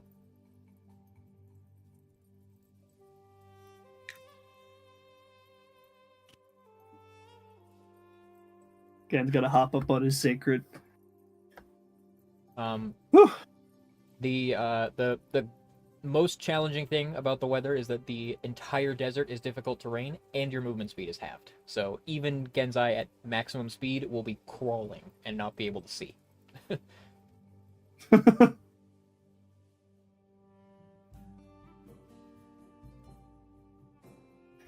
All right. Gen's gonna like take out the sketch of like the map that he drew, and he's gonna kind of like hold it up and just say, "Could you point out to where the Raydow's nest is on this?" The Sumai will be able to kind of draw a line on your little map to where Raydow nests in a cave on the northern end of the desert.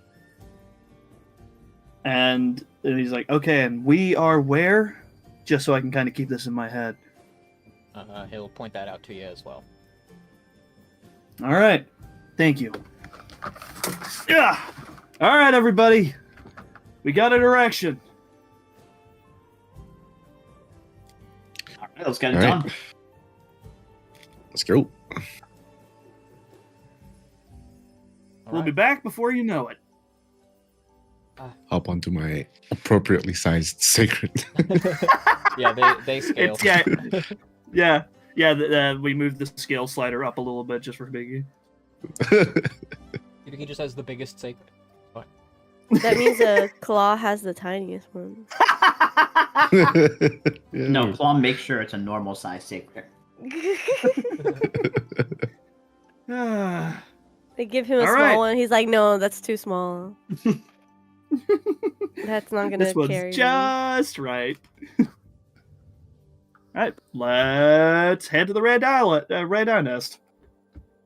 Sia and Utsuru will need to get sacreds as well for the Tempests. Alright, you can exit Kanafa Village and do as you please. What would you like to do? Let's head towards the nest. Okay, where... Unless anybody else has any other ideas. Nope. I think that's where we're headed. Okay. You head out onto the desert. You mount up on your sacrets, and they got zoomies. They're pretty fast, and they're not very impeded by the harsh conditions. You've moved over sand before, however, the sand here is more, how you say, it's lighter due to a lot of movement, and therefore it's easy to sink into.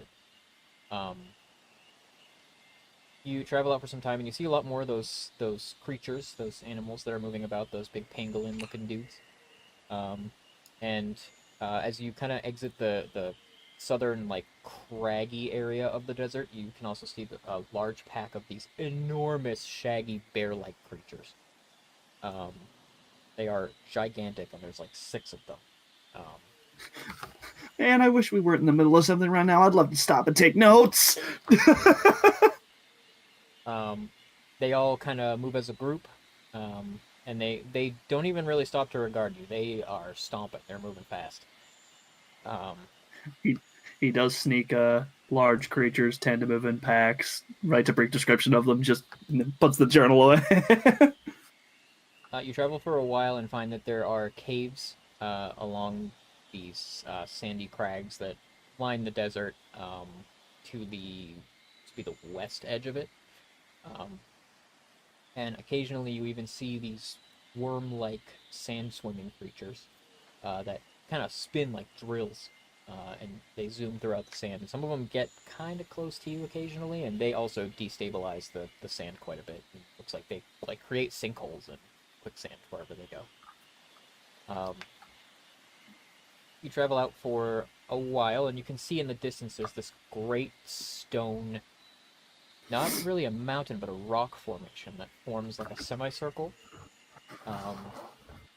It's not joined at the top, it's broken, but it looks like at one time it was some great, like, ring structure. And it looms over, like, the whole of the desert in the direction that you're headed in. You move for a while until there's a voice shouting over the sand. This, help! Anyone! Oh. Oh, You guys hear that? Yeah. Over Where's Yep. it coming from? All right. Follow the sound. Come on.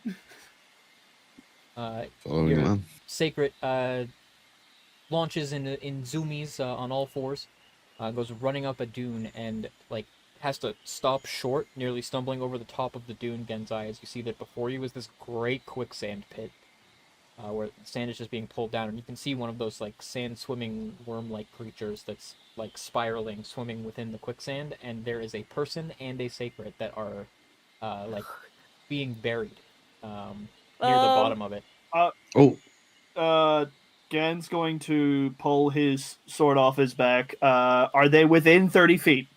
No, it's like 60 feet deep. Phyrexius, can you Ooh. fly over?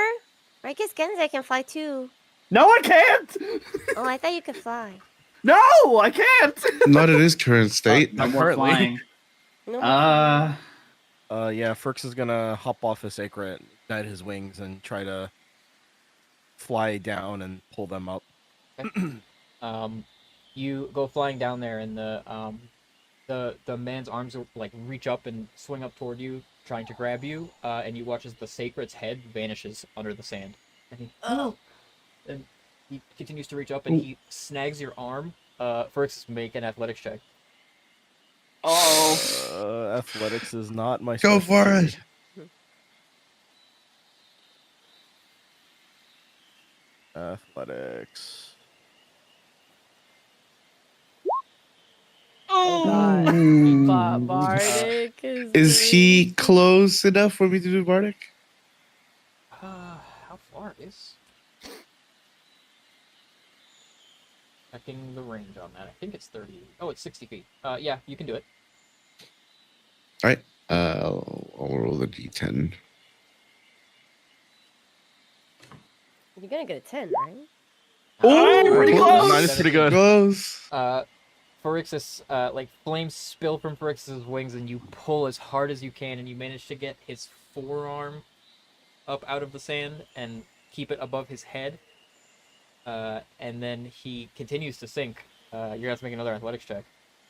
Oh, Another one?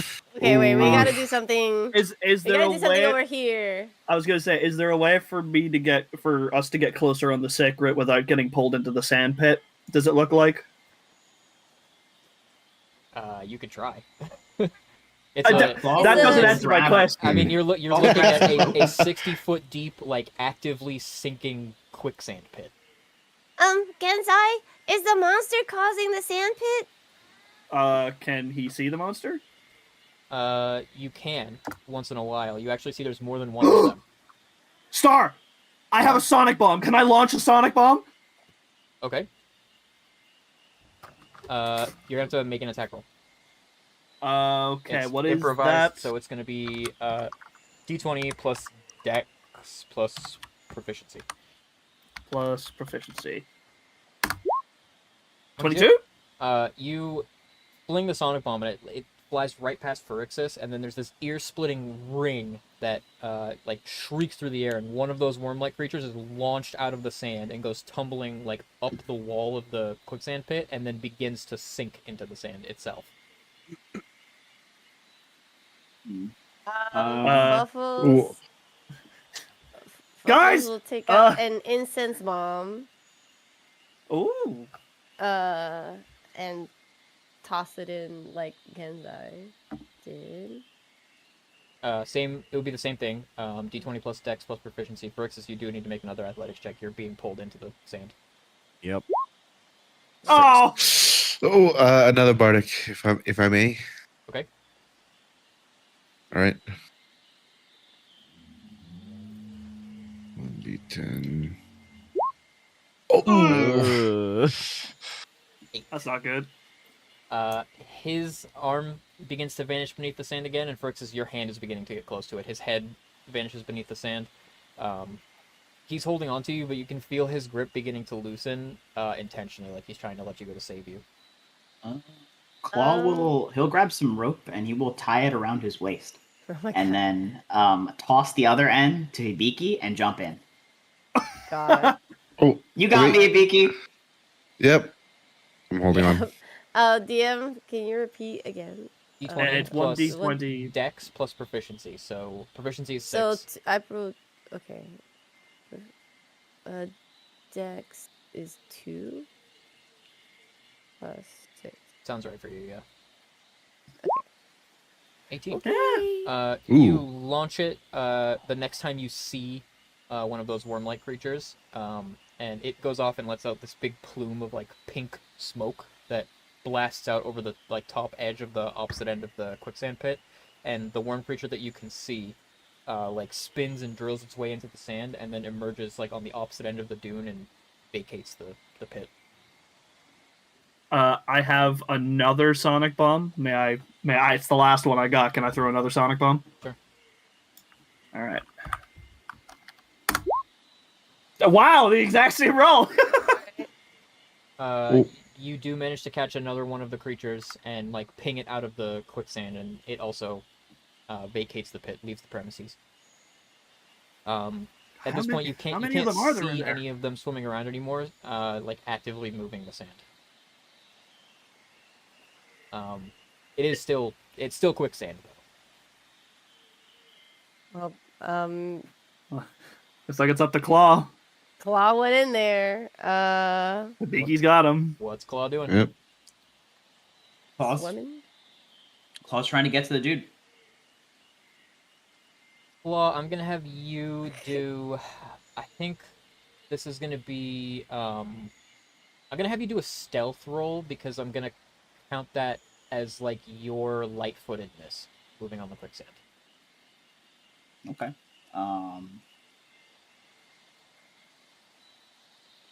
I'm a bad D&D player. I didn't have my character sheet open. My fault. Naughty, naughty. I'm a terrible D&D player. Naughty. Okay. So you said stealth check. 24. Pretty good.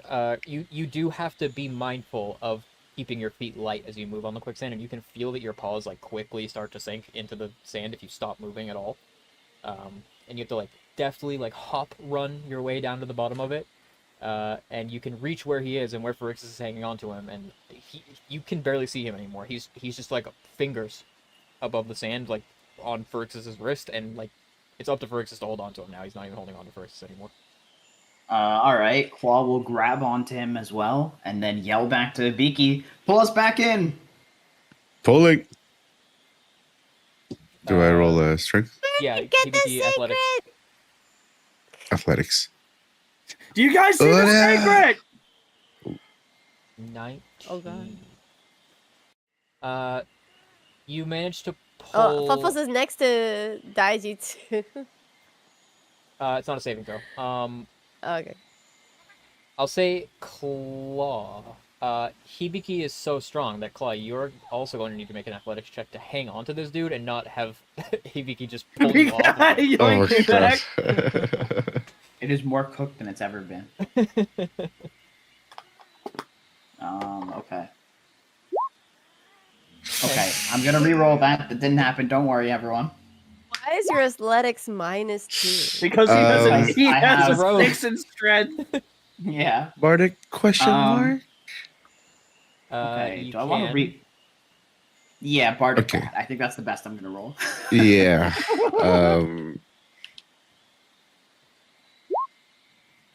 Okay. Okay. We take those. 17. That's something. 17. So, Hibiki yanks you, Claw, and, like, you hang on to him long enough to pull, like, his head back up above sand, but you are thrown off balance, and you, like, land on your butt in the sand, and very quickly, you are buried up to your chest. Cool. Don't worry, I'm fine. Pull him Is out, the Mickey. is Just the keep rope on still pulling. attached? Yeah, it is. All right, I'm just gonna keep pulling. Okay, make an athletics check. All right. Oh, Claw, he Hibiki just yanks you, and you're he pulls you out of that hole that you're in, and you're like laying on your back for a second. You start to sink again, and then you have to like reel him in to keep him moving so he doesn't Oh start my to sink. god! Yep. Just reeling him back. Gen like kind of grits his teeth, like, okay. he's gonna take his sword off his back. I'm gonna try and get in there, at least about 30 feet in. Try and pull him out, and then try and Why pull Don't not? worry. myself out. I think once I pull Claw in, I'm gonna try to go in myself, and I think I can deal with it. Oh my god. Step in and handle it. Yep. Woody Get a Woody step in. crossing his arms. I got this. How are you gonna So- deal with the quicksand? Handling it. He's just gonna intervene. Well, at the very least, I'm able to just grab onto the guy and just throw him away. Oh, Claw. Hopefully to your direction. Handle on the guy. You guys just have to pull. You guys can pull together too. It's not just one person on the rope. And but if Phyrexius is still hanging on to the guy, then wouldn't it make it easier on Claw? I think Phyrexius right now is sinking, right? Not you quite flying? yet. So since you removed the creatures from the pit, it's not quite as quick anymore. So Claw managed to like pull enough, like his head is above sand again. He is beginning to sink again, though. That's why I'm not immediately making you do another athletics check. Okay. Because quicksand has water, would Genzai just walk on top of it? Hey, do you remember that? You remember the way that I can't use any of my abilities right now? Oh. Guess what I can't do? Why not just give it a shot? How Why about- not just step out onto the quicksand and see? Hey, How about you if want me to? when I'm joking. when I rage, I create like a frozen everything beneath my feet is frozen. Can I freeze the sand once I get down there? Ooh. But then you're gonna freeze the sacred into the sand? I'm gonna jump into it. Okay. And Claw's just gonna look back. Why don't you guys pull together? The problem is not pulling you. The problem is you holding on to the guy. I'm holding on. You're- Bardic is You're brave. literally sitting right next to us. No, you're not. So right now I have a lot of ideas, and you haven't locked into anything. So I need to know what you're doing. Yeah, I think I've already pulled Claw in. So I'm gonna jump in there off the sacred, and then once I'm in there, I'm gonna rage and hopefully freeze the sand, Okay. and So hopefully being able to pull the guy out. the second you touch quicksand, Hibiki, you're like Uh-oh. thigh deep in it, like instantly. You build up that fury in yourself and enter your rage, and you feel all that power Fucking sand! come to you. But there is no ice. There's no storm of ice that surrounds you when you rage. And that is the moment when Gen is going to pull out his sword and yank Hibiki out. Fuffles is gonna summon her swords. Can she do that? Yes.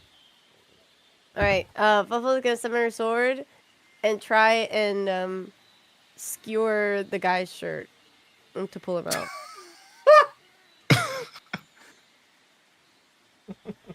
At the very least, when I land there, am I able to at least get a grip of the guy? I would say you don't even get close, Hibiki. You step down off the dune and go like stomp, stomp, stomp. Yeah, that's Oh, why gosh. that's why Gen's gonna try and use his sword to yank Hibiki out. Okay, so What's first of my all, Fluffles, your swords, your twin petals can only move 30 feet from you. Is the guy not close and not? No, close to he's 30 60 after all feet. that yank- It's a But 60 we feet. yanked him closer. No. He has not moved laterally at all. He's been pulled Oh up my out of the God. sand a little bit. Yeah, just his head. God. And then the guy with wings is in the sand. Not yet, not yet. Okay, Not come yet. over here. Getting Listen, there, let's- getting there. I No, have no, an idea, Let's just get Phyrexius, Hibiki over here. out. Get Ibiki out, and then I'll go back in, and then you guys all pull me out together. Phrixus, come get me. I Get don't out think of I can. sand. I don't think I can get to you right now because I'm holding on to Mr. Sinking here. Can't you go Yeah, he's got- hypersonic?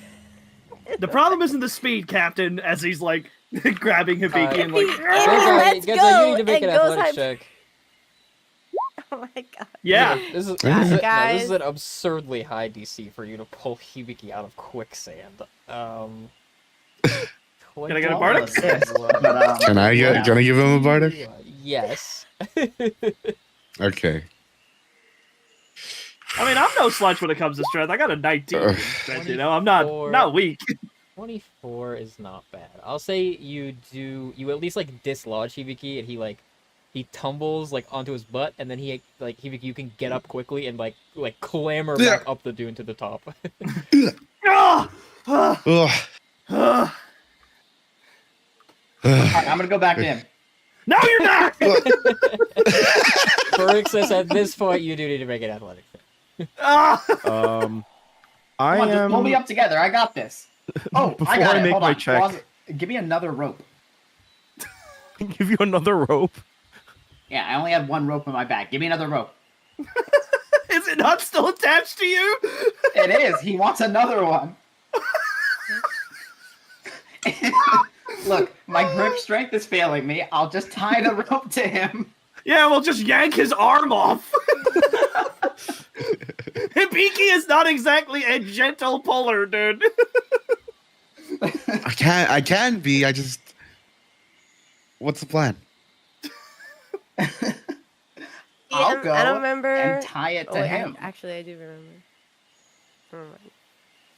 So, going back to me having to make the athletics check, I'm going to quickly just cast Enlarge on myself, Okay. and then put my hand around the remainder of his wrist, basically. And Okay. this will give me advantage on my strength Yeah, it will. strength checks. So 19. Okay. This man is getting yanked around. What about 19 your is wise? Not bad. Your wings like point downward for like perfect lift, and you force yourself upward, and you do manage to get him like his shoulder up out, and then he starts to he puts his hands down and starts to push as well, and he manages to get like his waist out. He's like halfway out. What about your wise stone? You can't be moved or displaced against you. I'm popping my white stone and walking onto the sand. Fucking hate you. You gave me this white stone. I hate You gave me that was 100% directed at Pomp with Circumstance.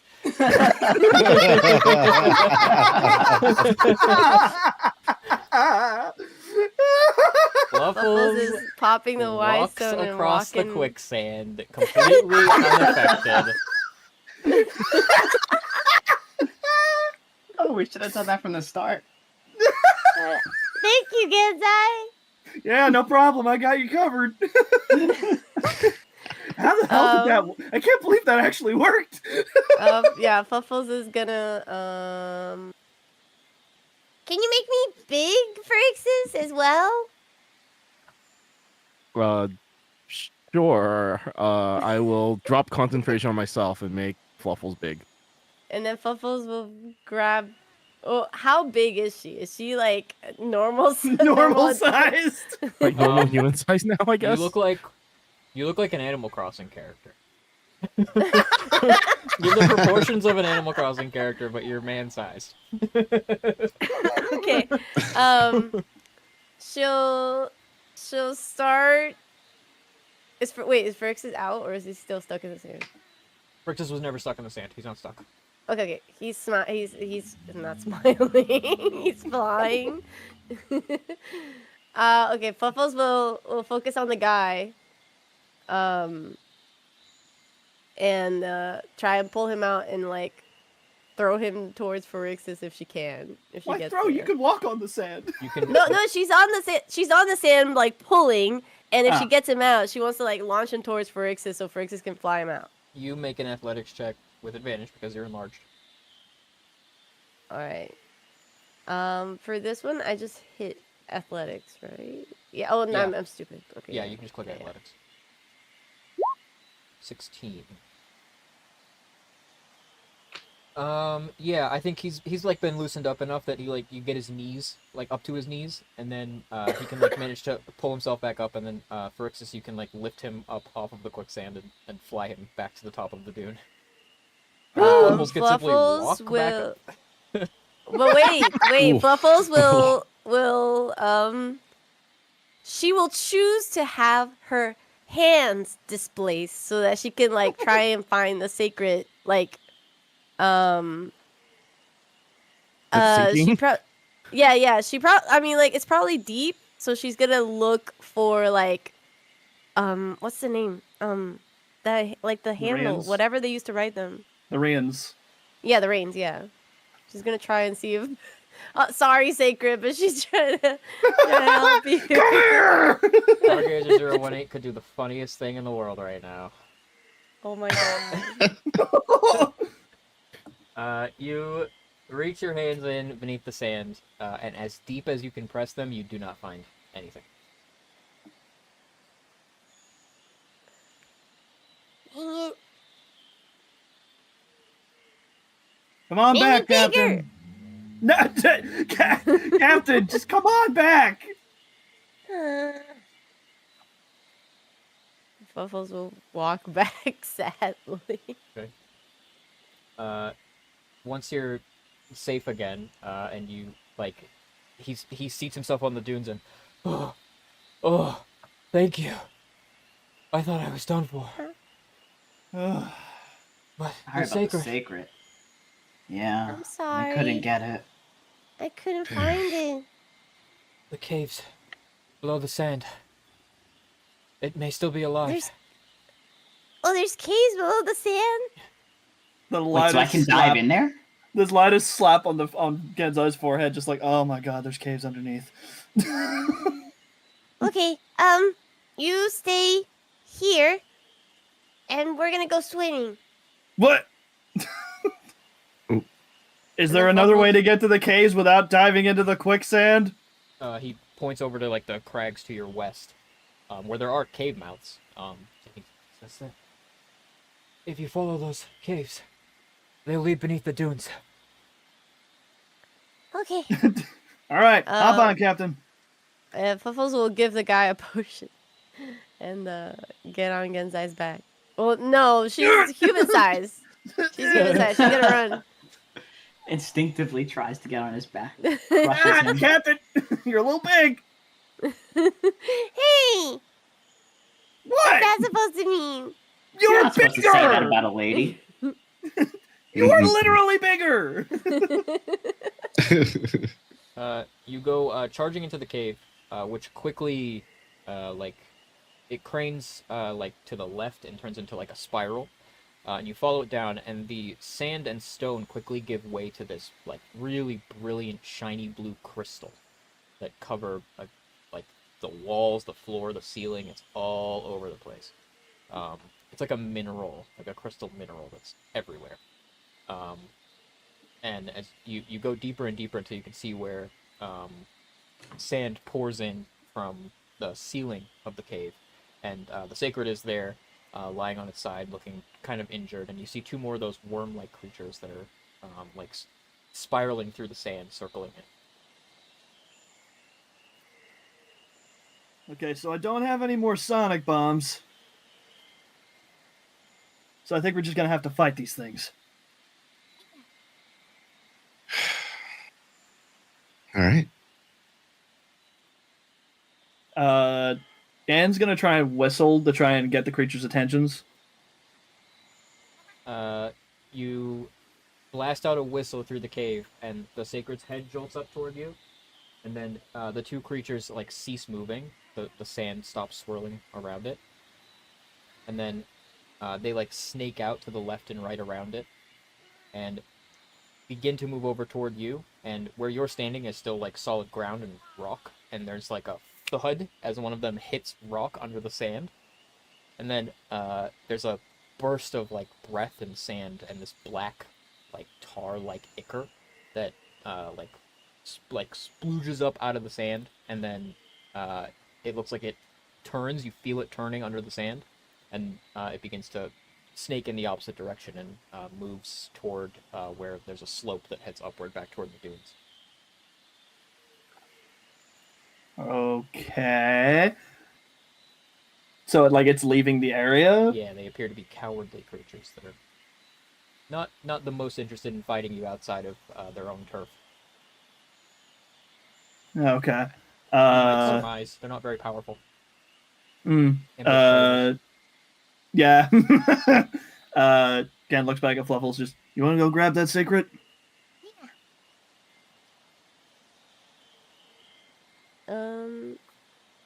Yeah, Fuffles will run over to the sacred. She's gonna use some lay on hands points just to Okay. stabilize him. Okay. You give him a little bit of healing. You jolt him with a. How many points? How many talking? matters. She's gonna give him like 15. 15. Okay. That's enough to get him up and moving. Looks like maybe he just got injured in the fall. The sacred stands and like does a little circle around you, and will follow you. Then we'll lead him out of the cave, back outside. Okay. You head back up into that much larger cave that's covered in that blue crystal, that reflective sheen all over the place. On your way up, Genzai, Mm-hmm. you feel down here something. Since you've been in the Forbidden Lands, your energy sense has not worked very well. But down here, a little bit. He kind of pulls back on the reins for a moment, and kind of like turns his head towards where he can feel that. Well, that feeling. And kind of like stops dead in his tracks. I can sense something.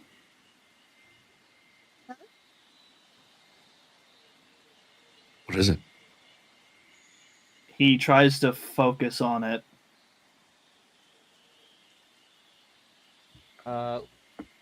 It feels like there is an energy down here. It's since you've been here, it's almost been like there's no energy anywhere.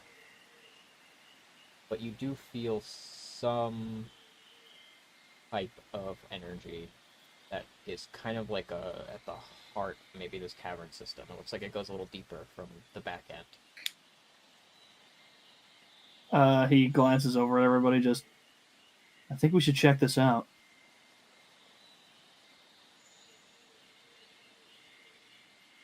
All right. I'm gonna get the secret to the guy first. And make sure he's okay.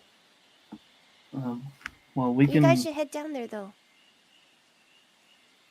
All right, but I don't want you to lose us. We can wait here while you give that back. Okay.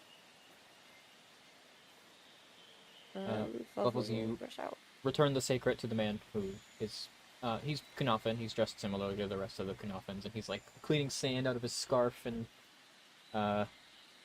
when you come close, oh, thank goodness, thank you. Of course, no problem. If you're ever in Kanaka, if there's anything that I can do for you. Oh yeah, of course. Actually, we're off to hunt some monsters for you guys.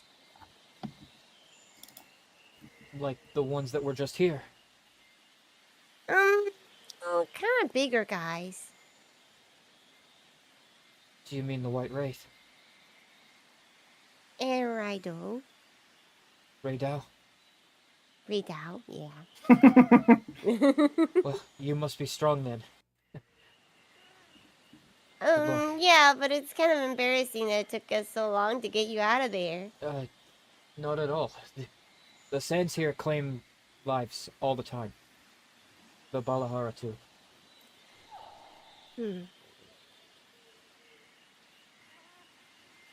Well, get back home safe. We're gonna continue exploring. Yes. It Thank seems you like again. there's something down there in the caves. The Bulgarite, maybe. Okay, I'll tell my friends that. But yeah, stay safe. Thank you. For my life. And he Of mounts course. the sacred and goes dashing off. Right. Buffalo will go back to the cave. You head back in, and meet everybody kind of like where the slope leads to the floor of the cave. It's very blue, blue everywhere. The guy said something about Fulgurite Does being that interesting in the cave. ring any bells for Genzai, or does he have any knowledge of anything called Fulgurite? No. Okay. He's like, well, whatever it is, I can sense something from it, so we should probably get moving. Okay, let's go. And Gen will lead the way using what he can feel as a sort of direction. You head deeper into the caves, which become a bit tighter, and you have to move through them single file. You have to do like a little bit of crawling, a little bit of climbing, until you smell water. And eventually you break through into a rather tight-ish cavern. It's kind of tight quarters. It's wide enough for all of you, but there's this great pillar at the center of it that makes the quarters rather tight. And there's like a pond underwater too, like an underwater lake, but it's quite small. However, the whole room is kind of illuminated by this electric blue light coming from, looks like a crystal floor at the bottom of that little pond. And this pillar at the middle of it is made of another material entirely. It is this it has the texture and the look like I'm sure if you've ever seen before like actual stalactites and stalagmites, not like sharpened ones, but how they have that sort of smooth like rolled texture to them, like dough almost. And it forms this crystal pillar at the center of the room that is white in color, and it has these like sort of orbs and bubbles in it. It looks very strange. Wait, Uh, sorry. Did we leave Fab at the village? No, he's with you. Okay. He has no tools for quicksand, so he just didn't help. Okay, I was like, Fair. wait, isn't there another guy with wings? He I know he's not using them, but Fluffles would have asked. if you Yeah. did ask him, he probably would have like gestured to them. They're like belted to his waist. Yeah. And they don't look as like they are not as large or like powerful as they once were, for sure. They look like they've almost become vestigial. Gen is gonna kind of hop off the sacred and actually like move towards this pillar.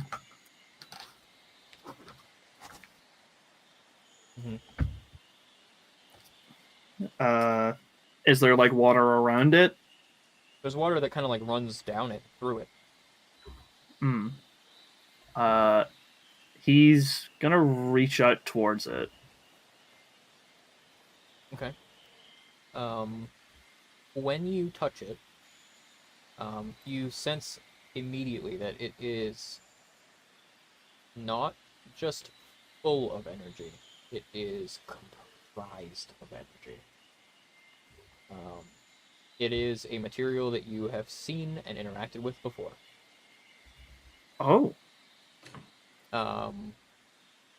When you battled the guardian monsters, when they performed many of their attacks, they formed it with their energy. Oh.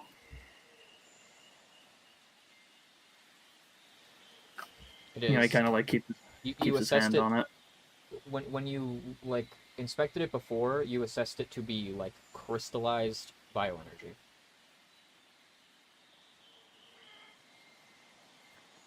and like he can see that it like runs through all the cave and stuff.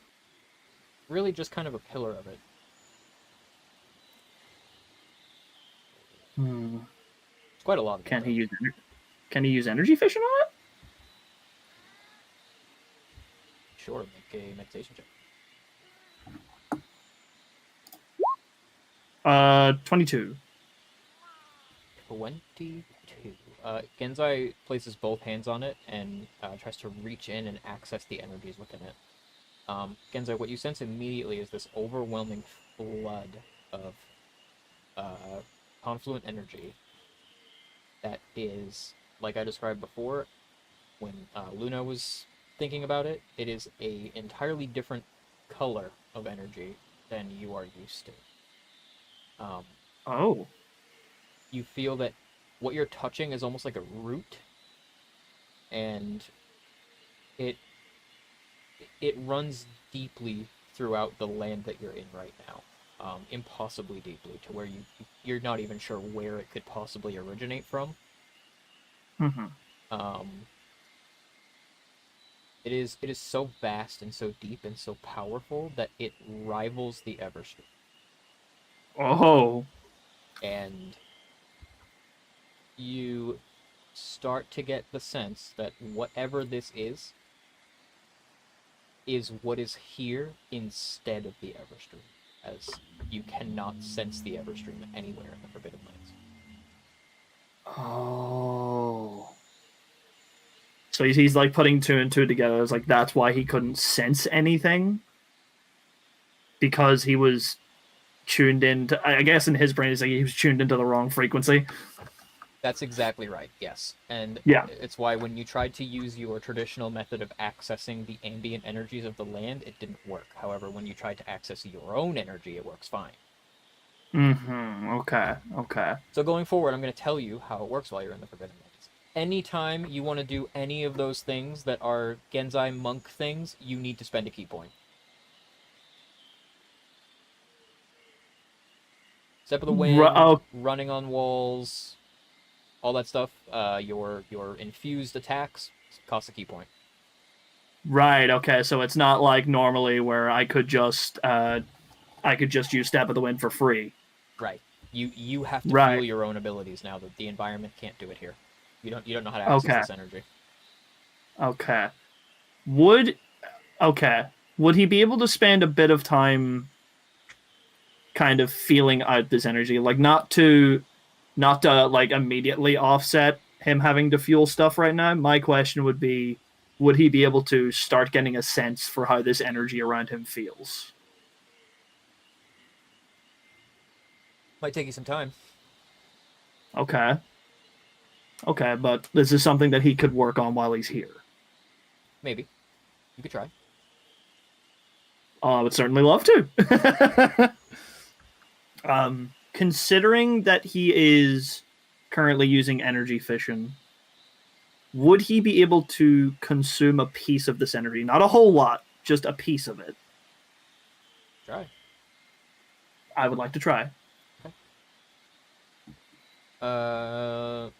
Again, well, I don't know. You might want to chat with your friends before I release you, because I'm telling you, it's going to take you probably like an hour. Right. Okay. He's gonna kind of like step back for a minute. Just, I figured it out. Figured it out. I know why I can't do my usual stuff here. Oh. The Everstream isn't. It's not present here. Which is probably also why, when you tried to do what you were doing, Hibiki, nothing really happened. I see. Both of our abilities, well, they come from the Everstream. And without it, we can't really tap into it. So, like, did you find a way to, be able to use your abilities? Or it might take me some time. I don't know how long exactly, but I could probably figure it out.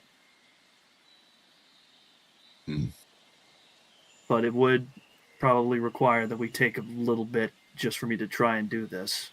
If that's something you guys are okay with doing right now. I mean, I trust your All right. judgment. Yeah.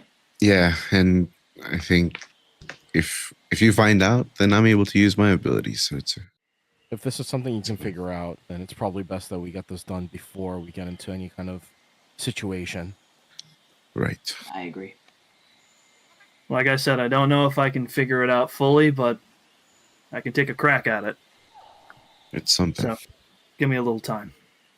And then he will put his hands on the crystal again and energy fission.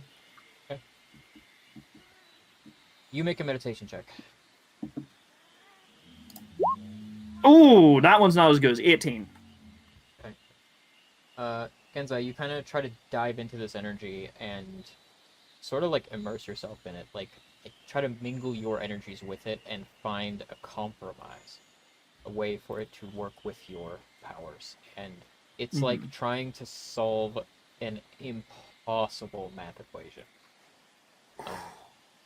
This is a makeup of energy that is entirely different from the Everstream, which, in your view, besides when you went to the Glade, is the only kind of energy that is in the entire world. Everything is powered by it.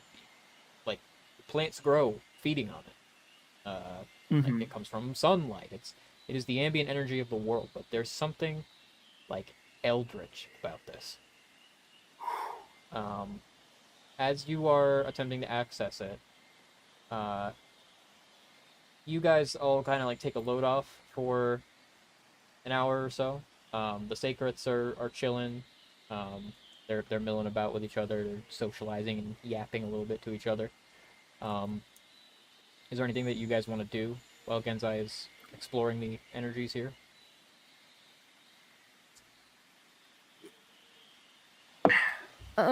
Fluffles will just walk around, taking the sights.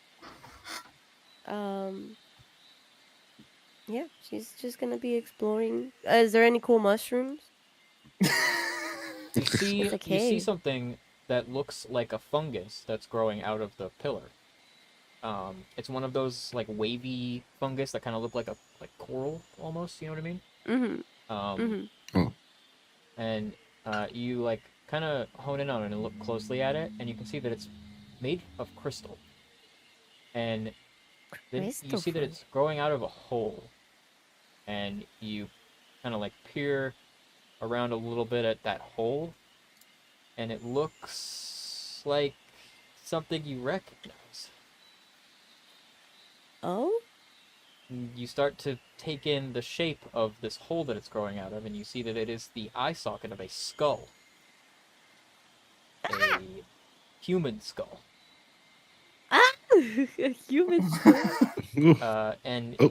at that point, you realize that there is a whole human skeleton that is crystallized, like merged with this pillar. Very Shin Godzilla. And it has these like almost fungal-looking growths that are made of crystal, but they do look kind of like fungus all over. Fluffles will look around to see if there's any more body. You like peer nearby. upward and around a bit, and you see you can spot at least like 2 more of them. Oh. Are there any like things that look like pouches or No, they look backpack? like bones. They're, like Those the part of them that look human are bones. We've been here a long time. Your gaze kind of pans down from one of them as you think, and then you feel eyes on you for a moment, and your gaze lifts, and there is somebody standing on the opposite side of the pillar from you, staring directly back at you. Oh. Hello? It is a faceless humanoid wearing a white cloak, top to bottom, with that white porcelain mask. Huh. And the hand comes up, takes hold of the mask, and pulls it about halfway down, and you can see about half the face of Dionia. And Buffles then will run towards it. the second you take your eyes off of it, he's gone. Genzai, you gain a frenzy charge. Ooh. Ooh. A frenzy charge? Yes, sir. Okay. When your grip on that energy loosens, you feel a little bit ill with the frenzy. He kind of like drops to a knee for a second, just ugh. Ugh. That doesn't feel very good. Is he like any closer? Has he learned anything from this aside from getting a frenzy charge? It feels unattainable to you. Like this is the kind of thing that you feel like you would need to spend who knows how much time in like meditation and study, and it's the kind of thing that like the OG Hideyoshi who learned to access bioenergy in the way that you did, you'd be starting from square one the way that he did. Add that to the to-do list for later. On the Hideyoshi to-do list. So, like what you're asking to do is something that could take you decades. Again, to-do list for later in life. He kind of like stands up and, I don't feel very good. Buffles comes in running. I saw Dionia! You what? Where? Oh, Well, I guess I saw one of his thingies. His Where? mask. His... Claw readies his weapon. Yeah, was- Gen's hand is at the tip hilt of a sword. He was in the cave. Can Buffles sense the that Genzai is frenzy? Has a frenzy charge. I guess you can. Yeah, you're pretty good at that. Why do you have a frenzy charge? Or why do you have frenzy? Why do you have frenzy charge? Yeah, What's a mechanic? charge?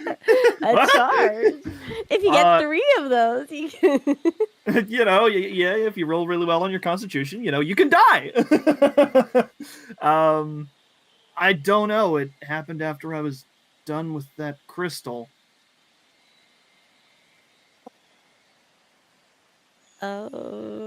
Fuffles will pocket the crystal and be like, I'm gonna talk to Aedai about this. Pocket the crystal. It is a giant pillar. Oh, I was thinking it was like there was a small piece of it.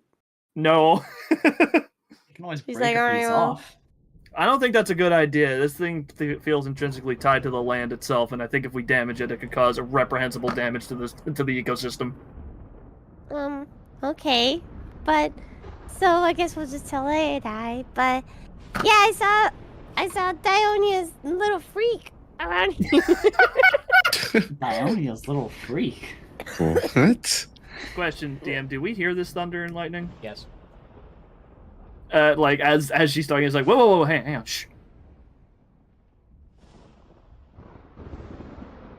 Do you hear that? Yeah? That I means think that- that creature's nearby, right? Yeah, that means we gotta get moving. Levels, your whiskers are tingling. The weather's changing. My whiskers! Oof. Yeah, better make a move on then. He does look over at Hibiki, just, I'm sorry, man, I don't think I can figure this out. If I do, it'll probably take me the rest of my life. It's okay. We'll figure it out as we go. Yeah. But I think I can substitute my own energy to be useful in a fight.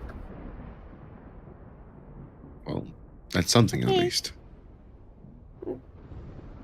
Fuffles doesn't have any way to cure frenzy anymore. I mean, surely I won't get another 2. Oh, You just gotta hold that, I'm sorry. Surely no monster that we're gonna fight here is gonna be able to. Oh, there are only like 2 monsters in the Forbidden Lands that can be frenzied. It's like 2 total. Yeah, I'm playing by those rules, let me tell you. Oh wait, I it's like 3. I that. forgot about the 3rd. My fault. Sorry, Blangonga. Alright. We should get a move on. Okay. Oh gosh. Okay. When you head back up to the dunes, yeah, it's violent thunderstorm again. No rain, but sandstorm. Ah! Like you can hear the strikes of lightning hitting the sand, and some of them are dangerously close to you. Using the map that he drew, would the caves be like kind of marked on it? At least like the crag that the caves are built into, yes. You probably Okay, still so- have a ways to go northward. At the very least, he can tell where they are, so he can like kind of like figure out like, okay, we got to go this way. Yeah, if you navigate using them to like your left side, you know how to like travel northward. All right, stick close, everybody. Okay. Off you run northward. You run along these like stony crags, and eventually you can see that great big structure that hangs overhead, that big like semicircle. You approach toward it, and through the wind you can hear this. It sounds like ringing or like wind chimes. What is that? It grows louder until it's like thunderous in the air, and then you see this dark shadow pass overhead. A large-looking creature that swoops overhead, and then you hear this heavy beat of wings as it changes direction. Guys, And then Yeah. do you think that's what we're looking for? Seems like it. Yeah. there's a flash through the sand, and there's this. Everybody move! Oh, Moving. Buffles is ready with Genzai, so D5. That's gonna be Hibiki. Oh. Mr. Hibiki. yes. Does a 25 hit you? Yes, it does. Damn. Hibiki, Jesus. this arc of lightning surges through the sand and blasts you off of your sacred. You go tumbling through the sand. You take 22 points of lightning damage. 22. Ibiki! Heavy beat of wings. And then the creature lands on the sand.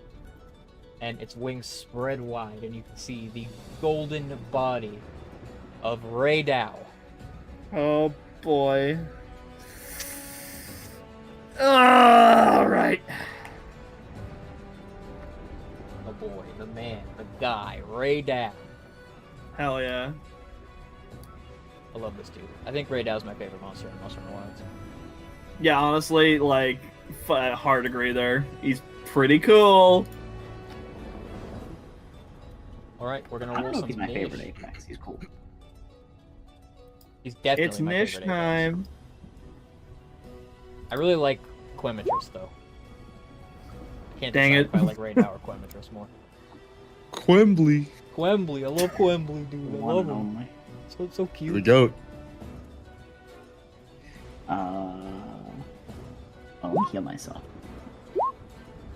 Take the 14.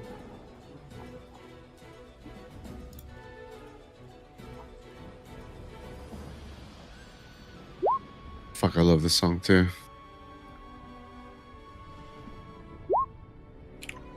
Mr. Ray Dow needs to roll Niche. Boom. 14. Dang I think it. The fish is my favorite. Utuna. It's either Ray Dow or the fish. Yeah. Where's Doing a where's kind of Doing a Fluffles? kind of I hype. don't like it. Waffles? Oh, yeah. Yeah. Falafels? Waffles. Falafels. Falafels.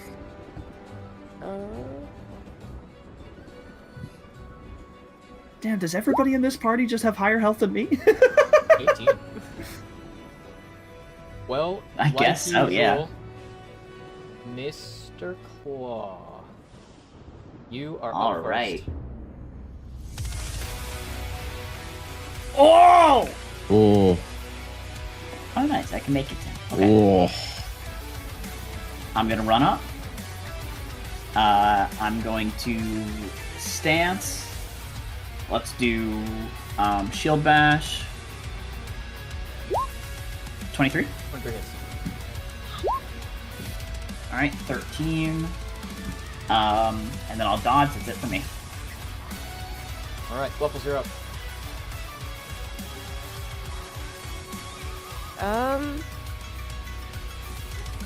Waffle, get your wait.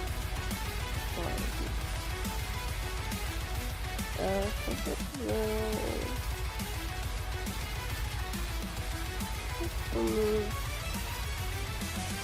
over here and get her swords out. Swim petals! Swim petals! And then she'll smack him twice. Okay.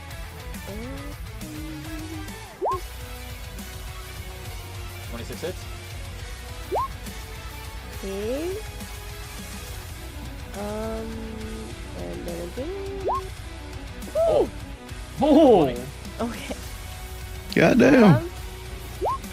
To that, and then I will smite at level 3. okay.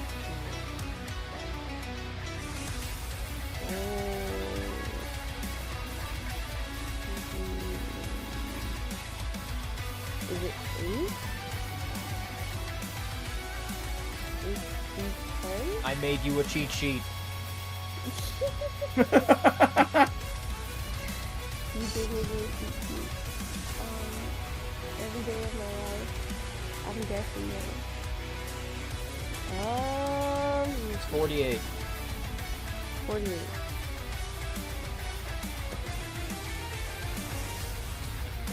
Which is 8d8. Take a crit. Oh, it's 8. Okay. Alright. Alright. The Ray Dow has those blue crystals you saw in the cave are all hardened up along its wings and like down its back. When you strike it, you hit its wing and it shatters the crystals off of the wing. Ooh! Okay. Alright, that's my turn. Okay. At the end of your turn, Ray Dow's it looks at you, Fluffles, and then it gives a mighty flap of its wings and lifts into the air over here. And then it flies toward you and brings that sort of like scythe blade on its wing down into the sand and drags it along the ground toward you. Okay. Fluffles, you must make a dexterity saving throw.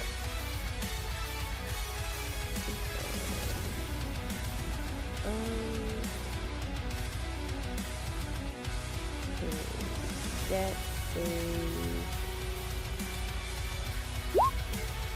+4. Okay. You take 8 points of bludgeoning damage. And no lightning, you're 'cause immune I'm to lightning immune. damage. Yeah. Just 8 points of lightning damage as it flies on over here. There's actually more to that. Because he's flying.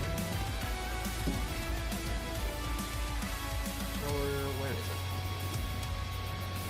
Oh, there's more damage. So it's gonna be 5 more. So it's a total of 13. And that's it because you succeeded the save. And that's gonna be it for his legendary action. Hibiki, you're up.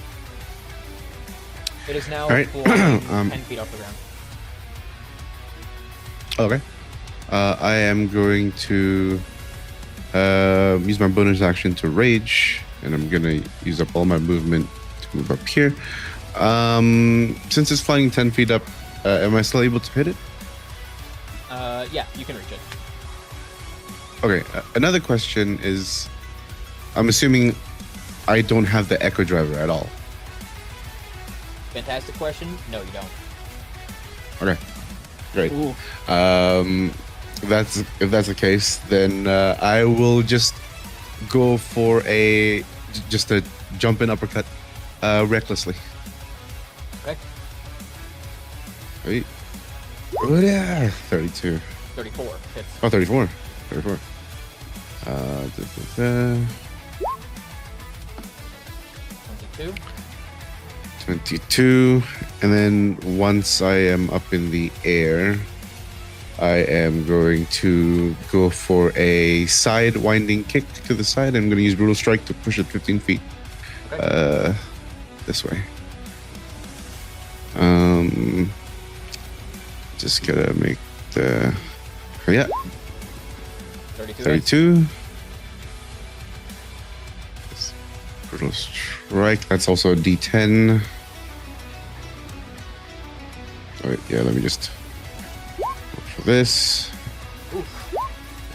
God, you hit 10. hard. Bro, you hit hard even with your bare fists. We go old school. We go old school. Okay. Yeah, 15 feet, and the other one is a staggering blow, so can't make opportunity attacks. Okay.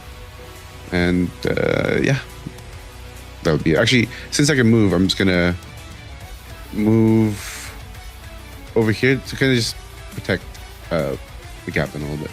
Okay. Yeah. At the start of Ray Dow's turn, it does this spin in the air, and then those horns on its face close in over its head, forming a like an arrow Oof. bite. And it begins to Yep. charge lightning. Oh god. You catch that lightning bolts bounce between the two horns and ramp up in intensity, and then it releases this blast of lightning centered right here. Oh.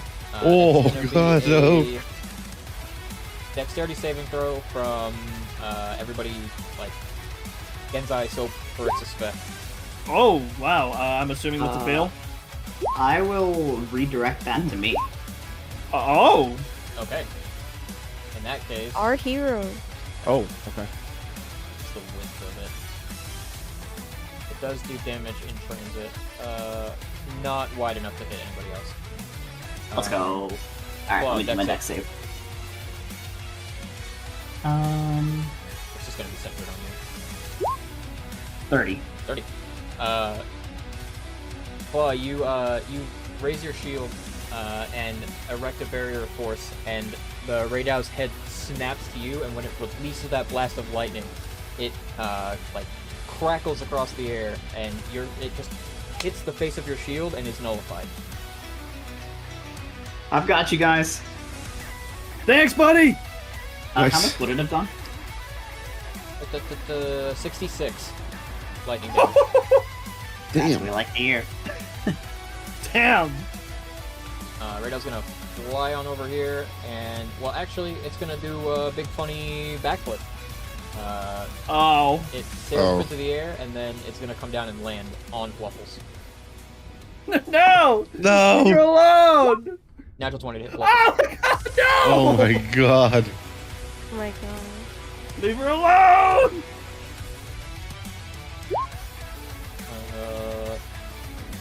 As it did all that movement, it does more damage. It is 66 more. Fluffles, you're just gonna take the full. It's 25 plus 16 is 41 points of bludgeoning damage and none of the lightning damage. Okay. And you are knocked prone and you're pushed 10 feet. 41. Up there. As Raydow does this Wait! big. What? Oh no, my white stone. Yeah, it breaks Wait, your no. white stone, doesn't it? Yeah. Yeah, so. Ah. But does it break it before or after I'm displaced? Before. Okay. You're getting displaced. It does this big, elegant backflip and then lands on you with that scythe claw that's winged. And then it is gonna spin and face PvP. 29 to hit. Oh boy. Yep. 17 bludgeoning, 8 lightning damage. Resistible? It is resistible, yeah. You're raging, so you resist the Okay. bludgeoning damage. Which makes it, is that 9 bludgeoning damage and 8 lightning damage? Yes. Gotcha. And then the one slash of its wing claw against you, EBD 23 because you went reckless.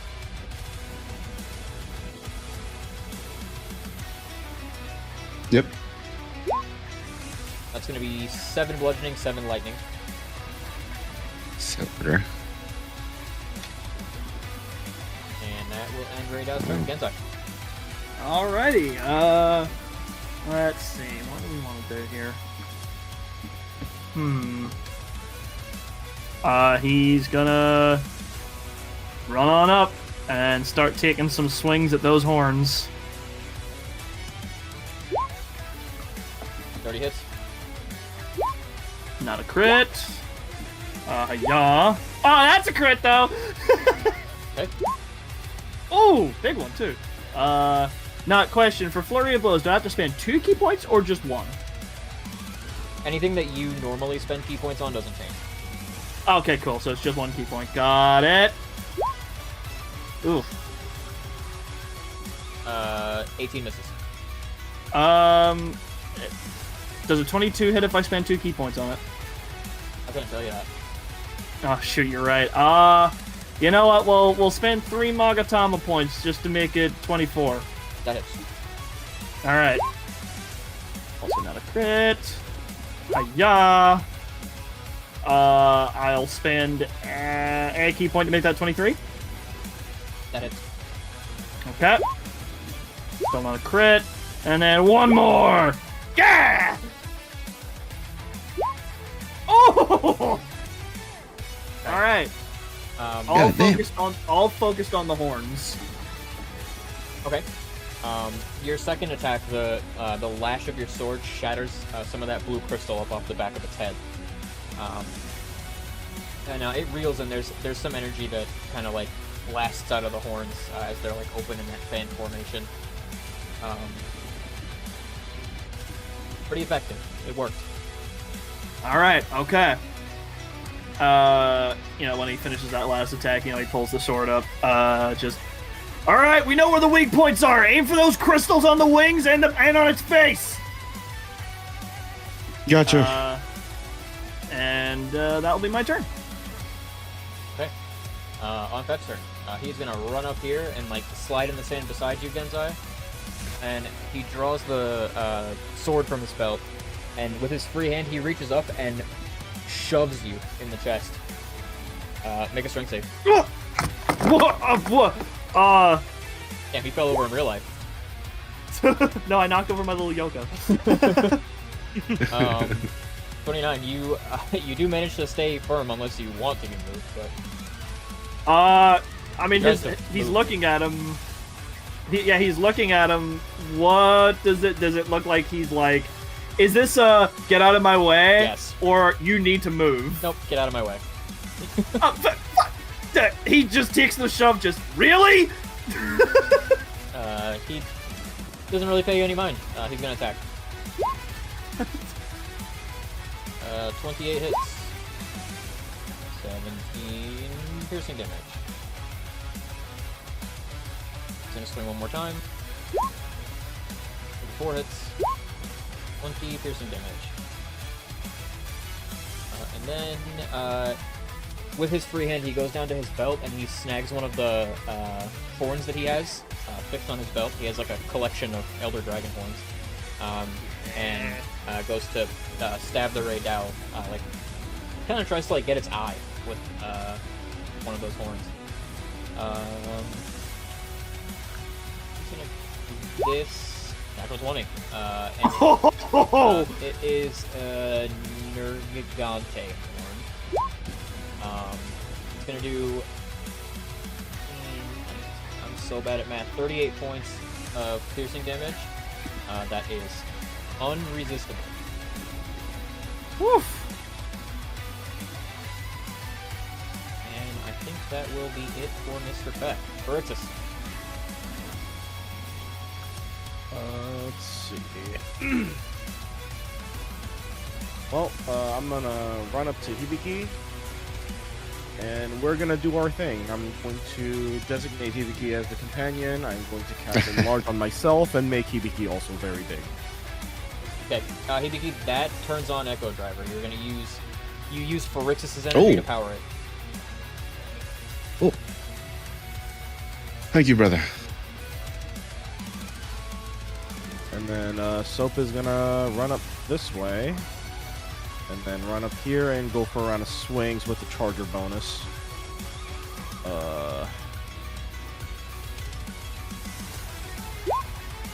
28. 28 hits. Do this plus roll 2 10s. That's good damage. 17. That's also gonna be a strength save. Save. Straight out. 22. Okay. He's not prone. And that's gonna be towards towards his right horn. Okay. Yeah. Yeah. We're gonna go for another swing. 27. 27 hits. 15. 15. Alright. Pretty effective, yeah. Soap lands a couple of powerful blows against Ray Dow, who does manage to stay standing, overpowering Soap's sheer physical strength. Then, for my bonus action, let's see. We'll just throw Hibiki some damage dice, and then also, Yummy. we'll give him some temporary hit points too. So it's 5d6. Ooh. Everybody keep Ray down your thoughts and prayers. 16 temp hit points, and then your next you. hit gets 5d6 extra damage dice. Oh shit. Keep this Are you- dragon in your thoughts and prayers, folks. And that'll be it for now. 5d6. Alright, at the end of your turn, Ray Dow is going to use a legendary action and do my disaffectionate favorite thing that Ray Dow does. What? His horns close around his face, he begins to charge up, and he simply points his face directly at his own feet. Oh Because shit. that is actually a thing on his stat block that he can do. I hate you, Ray Dow, for doing this to me all the fucking time. It's only enough to catch Phyrexius, Genzai, and Hibiki. Yeah, wow, okay, I'll re-roll that. That's better. Much better. Yeah. I have Genuinely advantage. do not think that Ray Dow is supposed to do this as a real function of the monster. I think it's just the terrain being an asshole, but I love that it's on the stat block.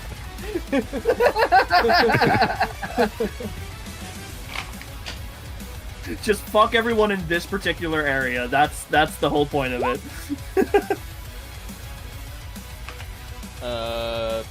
Chat gave advantage, which I'm gonna give to Hibiki, so his is a 19.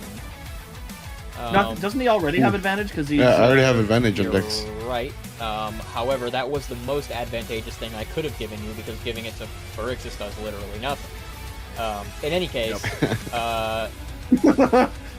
Genzai is the only success. Genzai, you take nothing. You backflip it. You Backflip, baby! Is 33 We got that points Dark of- Souls backdash. 33 points of lightning damage to Hibiki and Phyrexius. Ooh. As Okay. it's just an explosion at Ray Dow's feet. He just zaps the floor at his feet. And That's claws how up. much damage? 33. 33. Alright, I don't need to be on defense duty this fight. Claw's gonna run up. I'll spend all of my temp hit points. And I'll go for, I'll stance up first, and then I'll go for a sword slash. Let me roll to hit. 31. 31 hits. Wait, what is that roll? Oh, it's not, okay. Aw. I hate to see it. All right. So that'll do 16, and then I don't have to roll it this much these days. What even is my sneak attack roll these days? I don't do it that much. One second, I have it written. Okay, I found the number. All right, 10d6. Nice 33 damage. And then I'll take the dodge action. That's it for me. You managed to break the crystals off of its other wing. And Fluffles. Okay, what crystals are left? It is now at no more crystals, as in you broke its temporary hit points. Okay. Fluffles will aim to cut its tail off. You're just gonna aim to the tail. And two more than 10 petals. There those are. And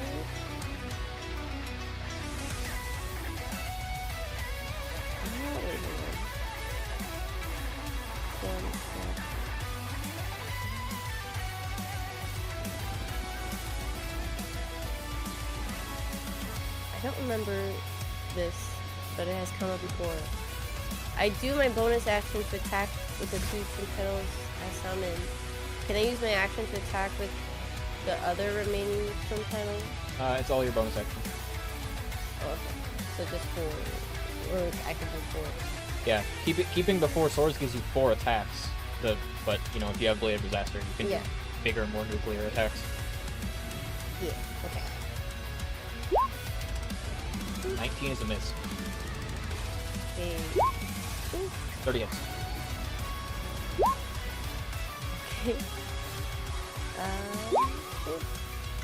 I have advantage, right? No, only when you use the sword and shield. Oh, okay. That misses. Hmm. That hits. Ooh. Alright. Okay. Damn. You do some damage. As a treat. As a treat. That was my bonus. I'm gonna take the dodge action because I have a Okay. action. Yeah, it's really weird. We built your character that all of the action takes place in the bonus action, and you don't have many Yeah. actions to take. Yeah. Funny. I guess I could do spells, but I don't have that many spells to do. I gave you Zephyr Strike. You should be using that. You stinky. Oh yeah, you're right. I literally haven't used it. You're so right. Read and use Zephyr Strike. Okay. It is literally the best spell in D&D. I will not be taking any criticism on that opinion. Yes, we do have Zephyr. I literally haven't used it at all. That's just been television. Okay. At the end of your turn, Raydao is going to lift up into the air and fly over here. And it is about 20 feet off the ground. Hibiki. Alright.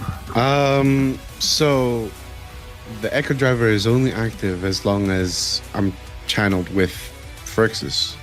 Yeah, you can use his Right. energy to turn it on. Okay. And it's active right now? Yep. Well, I won't be in this form for long, so I am going to. I see Raydao flying away, and I'm gonna use my rage to go gargantuan. And when I see him flying away, I am going to jump up and tackle him and just pile drive him down to the ground. You're gonna spike him. Let's go. Just do your attack. Right? Yeah. Big boom. Yeah, absolutely it hits. Roll the stinky giant meteor fist attack. damage. Thoughts and prayers, everybody. Thoughts and prayers. Yeah, you don't even have to jump. You're so big, you can literally just reach up and grab him and slam him into the ground. My God. Squeaky toy noise. Oh You have 5 more. Oh yeah, right no! Oh yeah, true. What was it? It's 5d6. Just rip off the tail Jeez. off of one of these monsters and smack it with the tail. Yeah, Raydal lands prone. You just grab him and slam him into the ground. He lands prone. Yeah, he's not good. That hurt. No, everyone. And that'll be my turn. Okay. It is Raydal's turn next. Does so he- stands up? Does he also get the 1d4 for my enlarge spell, or? Yeah, add a d4 to it. Why not? 1d4. Damn! Wow. Oh, Let's go. Poor Raydal's gonna Raydal roll climbing to out of the- recharge. climbing out of this Once I hit a crater. recharge roll. Like, for the Wow. first time ever in this campaign, I swear to God. Holy shit. Which means y'all better hold this. Uh-oh. Oh, Uh-oh. fuck. The revenge of Raydal. Actually, I'm gonna be smarter. Unfortunately, I about it. can't save you guys. I will be smarter and do this instead. Oh my God. No. He saw the Dex Dexterity. voice and he was like, mm-mm. I did. There's 2 of them in there. I don't know about that one. Huh. I Dexterity. could redirect it to our line. I could do that.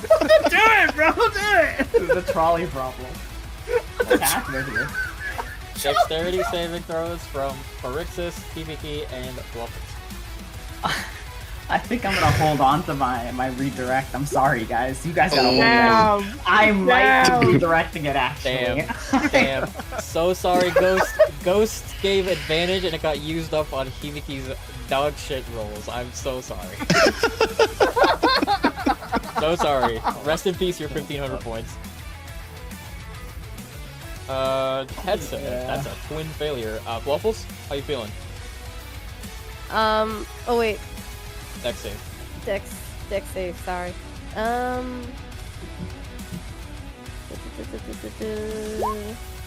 That's good.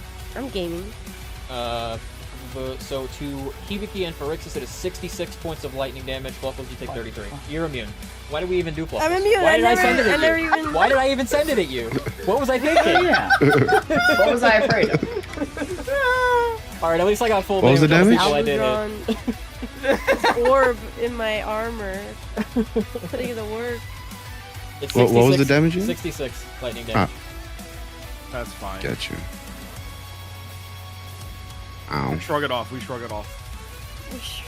Dude, you guys have oodles of health, bro. What the hell? After Raydal does that zappity zap, he looks at you, Genzai, and he's gonna do a couple more zappity zaps. Uh-huh. 21 to hit Genzai. Miss. 28 to hit Genzai. Alright, that one hits. 23 I points of will. lightning. Yeah, I resist that. Okay, then it is 12 points of lightning damage. Okay, yeah, that's fine. That's fine. I'm installed. Let's go. It's been a while. Ha! One more. 17 to hit. Miss. That's a miss. Dude, I forgot about a whole ass mechanic from this fight that I haven't been doing. I'm gonna do it now. So Raydal is struck by a bolt of lightning. Huh? And is able to do one more attack. Oh, 27 to hit Genzai. alright, that one hits. 25 points of lightning damage, which is reduced Once again, to yep. 13. 13, yep. And then he's gonna fly over here. Genzai, you're up. Roll 1d2. Okay. When I take damage from that second attack, I'll use my reaction to reduce it just a little bit. Roll 1d10. Oh, okay. Go for it. D10. That's my charisma mod. 13. Never mind, I What? take no damage. None? Let's go. That's crazy. Woohoo! Brutus, you reach out from within Hibiki's aura and like cast out your force of magic as this bolt of lightning hits Genzai, and you swipe your hand through the air and deflect it, and it hits the sand. Thanks, buddy. I got you. However, with a 1 on that 1d2, Genzai, you are just struck by a bolt of lightning. You have to make a dex save. You're fine. You literally dodge lightning. Yeah, you hear that, power scalers? You hear that about that reaction time? That's the most me-core thing you could say. Yes, Genzai is now power scaled to dodging lightning. Hasn't he actually dodged lasers before? Actually? Probably. I feel like anybody with the evasion feat is like automatically power scaled to like unobtainable speeds. Alright, Ged's gonna look over at Fev. And then he's gonna look over at the red now. I would like to pump... Let me see. I've got 16 Magatama points. I would like to Judgment Cut and this thing. Okay. Let me... Hang on, let me just do some math really quickly. I don't know how many attacks you're going to tell me, but it is attacks.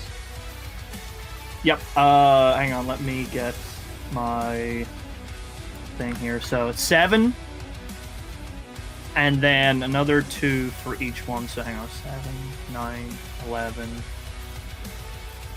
13, 15. I have enough to do 5. Okay. Hit. Miss. Hit. Hit. Miss. Ah, still got 3. So how many is that? 3. No, I mean how much Oh. dice is that? And Because you never put how much damage it does into the thing. you're supposed to look up the spell. You know it for yourself. That's my bad. Hang on. 60-10 per hit. 60-10 per hit. Yep, it's 8d10. So Sorry, 18d10. 18d10.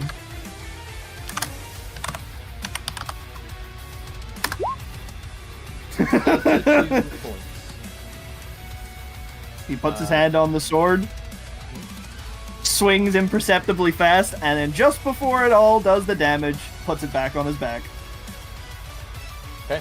And then there's this like flash, this spiraling flash wave that flashes up Ray Dow's entire body, and then it like tumbles out of the air and like rolls into the sand, and like slowly picks itself up, disoriented by your lightning fast attacks. He like does like an eyebrow wiggle at Fetch, just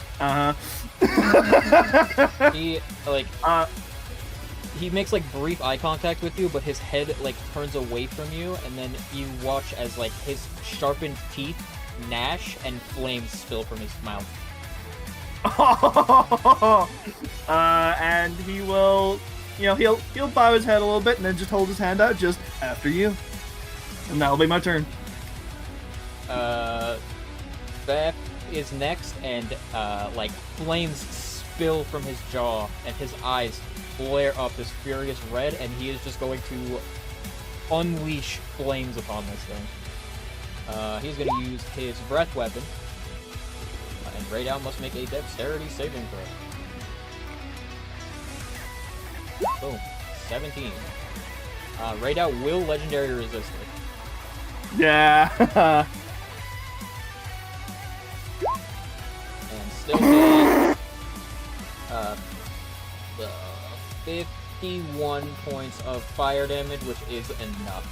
Raydow is like, Beth unleashes this cone, this blast of flame that overtakes Raydow's body, and it vanishes in a silhouette as flames light up the desert around you and blast the sand beneath Raydow and like all the way up that ridge behind it. When he closes his mouth and like smoke up from his teeth, Right now, lays cooked, literally. Oh my god. Gen's just very nice. Very nice. He like side eyes you and just says, "What?" What? It's an actual compliment. You did good out there, kid. And he like gives him like a light shoulder punch. He just like sits in the sand. I guess you gotta go carve this thing. I'm on it. Whoop. I'll go help. Is there Bubbles is anything gonna to help. even carve? Yes. The body's still there. It's just So- cooked. It's just very, very burned. Extra crispy. All right. What are we looking at here, Chief? Oh wait, I'm stupid. No, he does take the full 103 because Beth has this. If it's not immune to or resist fire damage, it takes double fire damage. So even though it succeeded the save, it still takes 103 fire damage. You draw your knife and begin carving, Genzai. The tip of your knife hits the hardened like shell around the neck, and then this black purple fog begins to seep from the mouth of Raydao, No. and the eyes immediately light up this piercing purple, and Raydao stands again. Gen's gonna shove Fluffles back. Just Captain, back off! My fucking god. Rixus, Yeah, it's your he's gonna turn. Oh, you motherfucker. What? Psych! Yeah. I'm gonna run up onto Soap's back. We're gonna have Soap run back a little bit and run up for a charger bonus. I'm gonna redesignate Soap as a companion, and we're just gonna stack some damage dice. Imbued Strike, Edict, and I think this Edict is gonna be damage dice and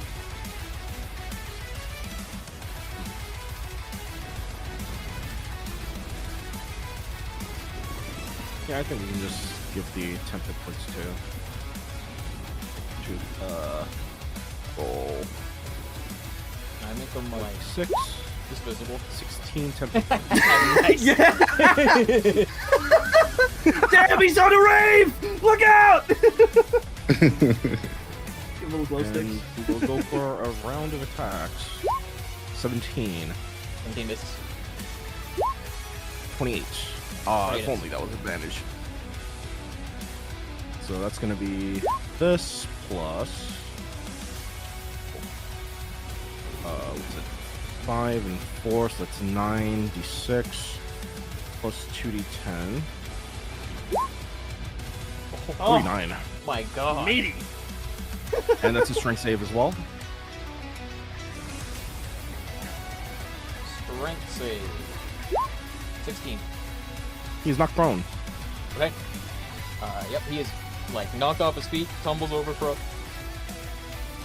And then I will use my reaction to attack with Soap. Where is my... Here. 16. 17. Misses. Oh, 17, yeah. Yeah, he's prone. Run. That will be it for now. Alright, Claw, you're up. Alright. Forgot to do the lightning Run mechanic over. again. Man, I'm so stupid. Forget it. We don't need it. No such thing as light the mechanic. Storm's over. Alright. Let's go stance, shield bash. 28, 28 hits. 14, and then I'll dodge. That's it for me. Okay, Waffles, you're up. Okay, oh, at least I get a chance to do my cool thing. And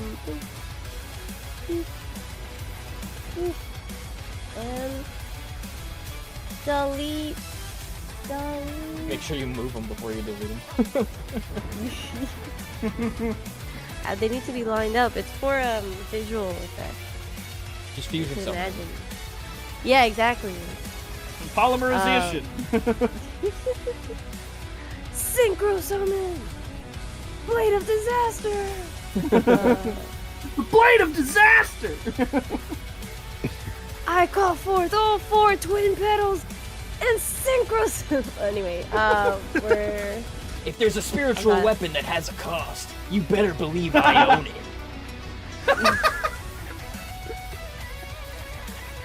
okay. Fluffles has Oh Argwen. my god, put Fluffles on a motorcycle. That's what we should have been doing. Fluffles flying in a Gormagala jet. In the continuum shift, we should have. That's what we should have been doing. You're so right. You're so. All right. Ooh! Oh my god. Oh my god. Well, Red Dot, it was nice seeing you again, but I think it's Yeah, time it you was, lie back down. You know, it was a Every nice phase single too. time. Okay. Well, at least the narrative beat that you the can get some frenzy rest now. exists happened. Goodbye, my Raydao. Alright, It was nice knowing you. this, and then we are smiting at level 5. So that's 10.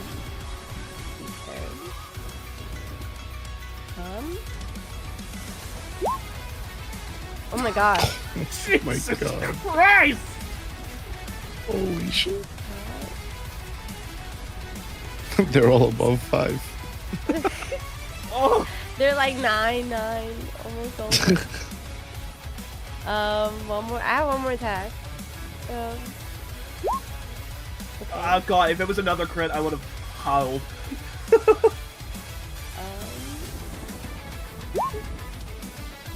And we are smiting at level 4. So we will do 5. It's still 5. 5.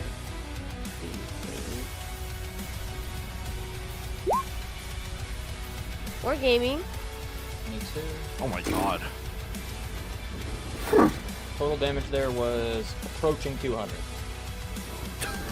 I am my turn. This is why I'm afraid to fight Fluffle. She could erase me in a moment. And Fluffles was aiming for the tail still. Alright. She didn't like Fluffles. getting snacked by the side. Now, you may want to end your turn, but during end phase, Raydao is going to use a legendary action. Uh-oh. I flip summon Raydao, and he is going to railgun his own feet again. Of course he's gonna activate his effect. He's God gonna damn it. activate his special ability! Ooh, that will reach. Not for Ixis, though. Soap, Claw, Fluffles, Genzai.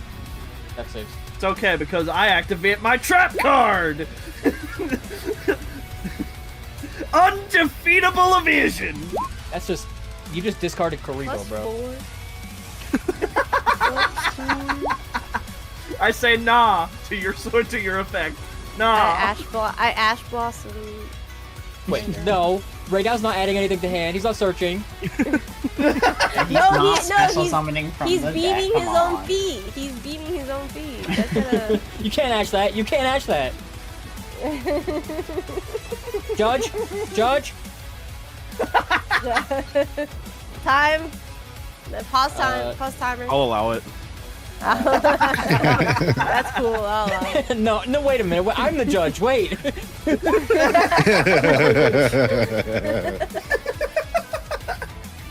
Claw takes nothing. Good Genzai thing, takes Claw. nothing. Fluffles takes 17. Ixis takes 33. Is it 17 lightning? Fluffles takes nothing. Never mind. Alright, Raydao will allow you to pass turn now. Hibiki. Right. Do I revert back to being large? Yes, you did. Yes. Okay. Technically, Thank you God already for Stargazer. did. No, I think Hibiki being Gargantuan is cool as fuck, but I did need to put a balancing factor into it. Yeah. Otherwise, Randai was gonna go into another critter. I am gonna move up here, and I am just gonna go for another jumping attack towards its wings. Okay. Recklessly. Hiya. Oof. Miss, I'm afraid. Second attack. One more hammer fist. There you go. 21. Oh, you said you were reckless. Were you reckless the first time? Am I They're stupid? reckless. They both hit. But yes. Shut up, DM. The judge is compromised. They both hit. All right.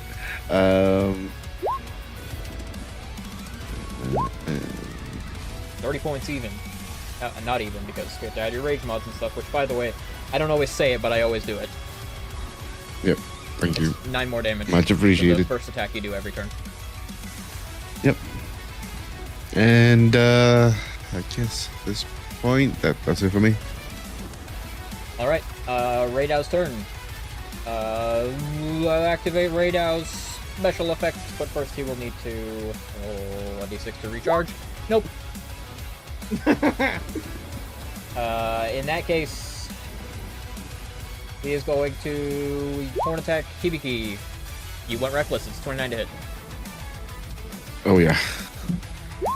20 bludgeoning, which you have 10 and 16 lightnings for a total of 26 points. And you gain a I'll frenzy. redirect that. He'll take the damage instead. Okay. He won't take the damage. He'll, block it. It's still 29 hit. Thank you. No, because he has disadvantage. Because I'm dodging. I feel that the ruling should go that the attack number that would have hit Hibiki goes to you. That's my opinion. Unless I wrote differently.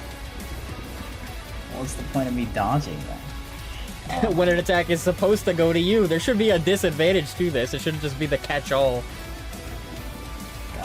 That's possibly a good point that you're making there. You could argue that. Sure. So there's got to be ups and downs, like an upside to taking an attack and downsides to taking an attack under certain circumstances. Okay. So that hits. Yeah, and against you, I don't know about your resistances, but it is 20 bludgeoning, 16 lightning. All right. Come on, you gotta let me do a little damage to you, buddy.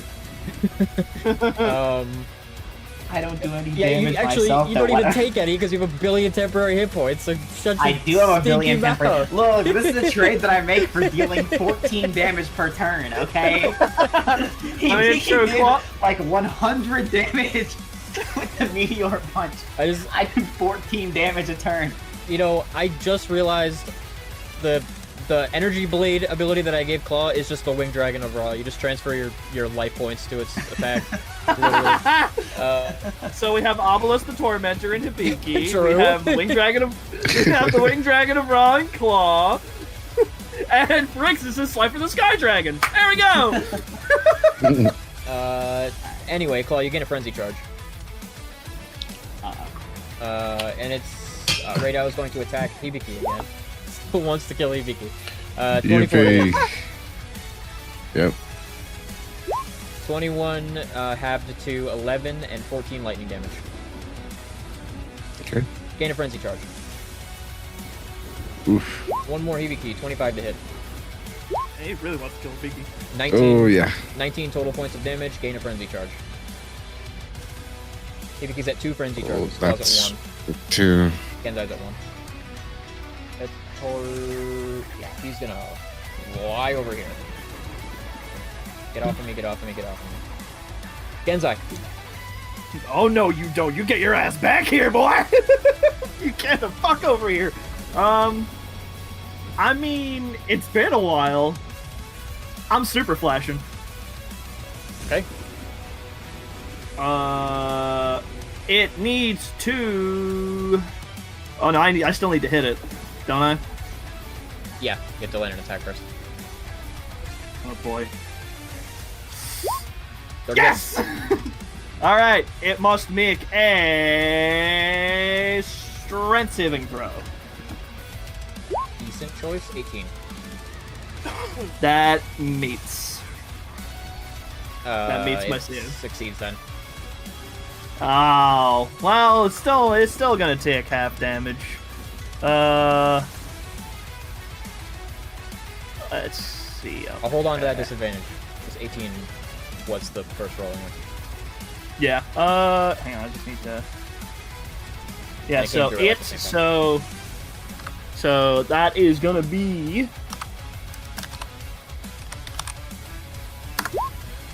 44 half points. yeah, it's woo. Okay.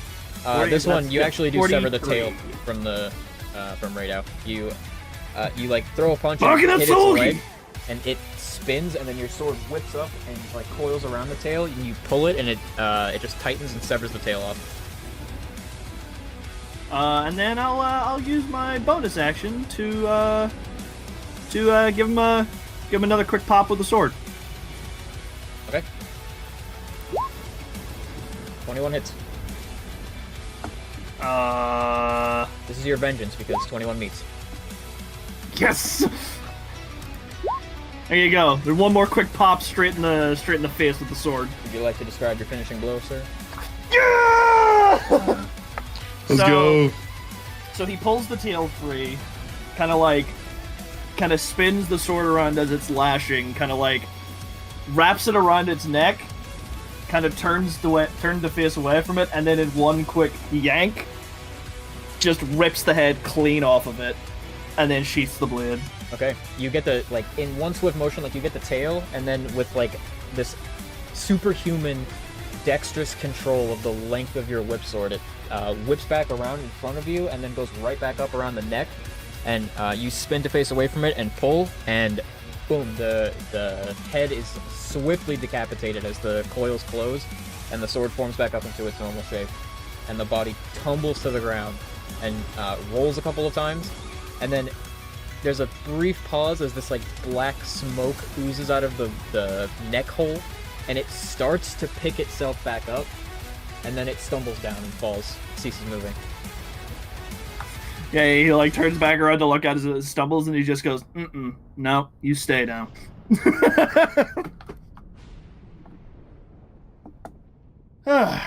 Well, Good work. all's well that ends well. Yeah. And now he takes out his Sir. knife and starts spinning it around. Okay. Let me Bubbles will go grab, help. gotta grab Raydow's loot table. Okay.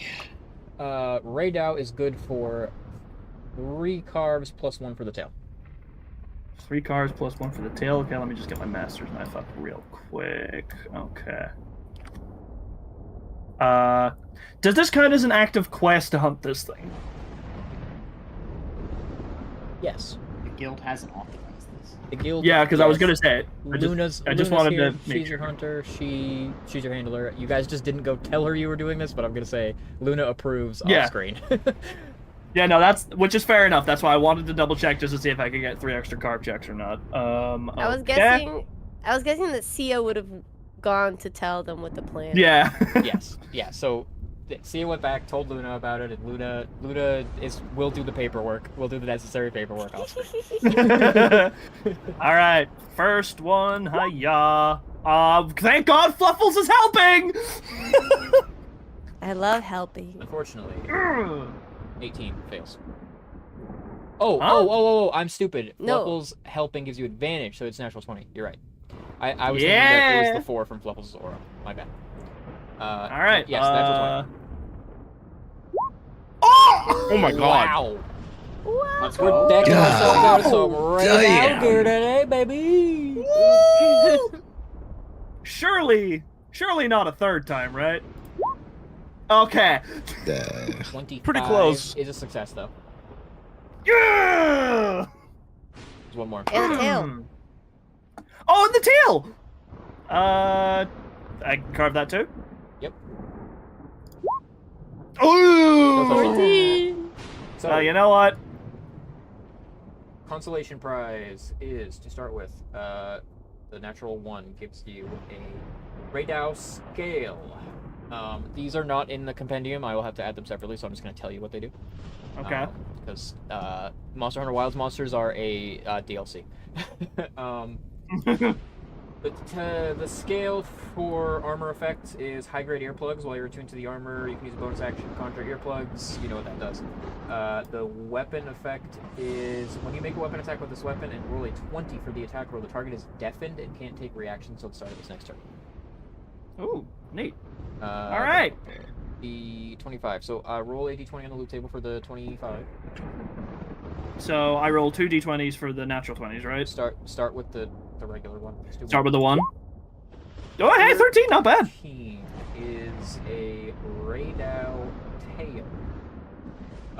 The armor effect is evade extender large. You have a +3 bonus to dexterity saving throws while you wear this armor.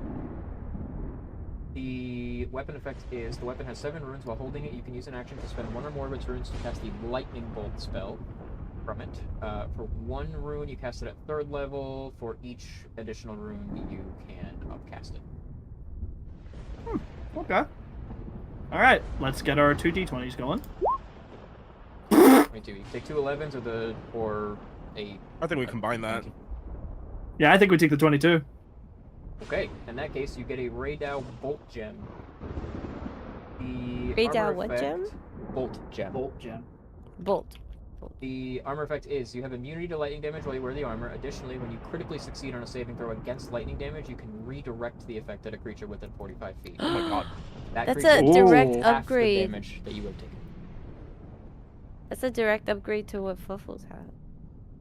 The And what's the weapon effect? armor effect is Thunderous Roar. When you are reduced to a quarter of your maximum hit points for the first time in combat, or at the start of your turn on the 10th round of combat, which will never happen, you gain the effects of haste for 1 minute. Once used, you have to finish a long rest.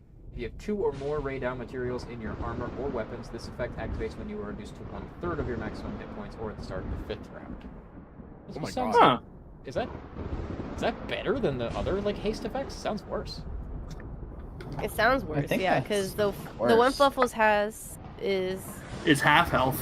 it's just half health, yeah, and it's just once per. And I feel like you've had that Fight. forever. This is such a high tier material. Why Yeah. does it have a worse version of the same ability? Hmm. Oh well, okay, the armor effect is a lot better. All right, and then for our next 2 d20s, huh? You get I think we 3 take the. and 18.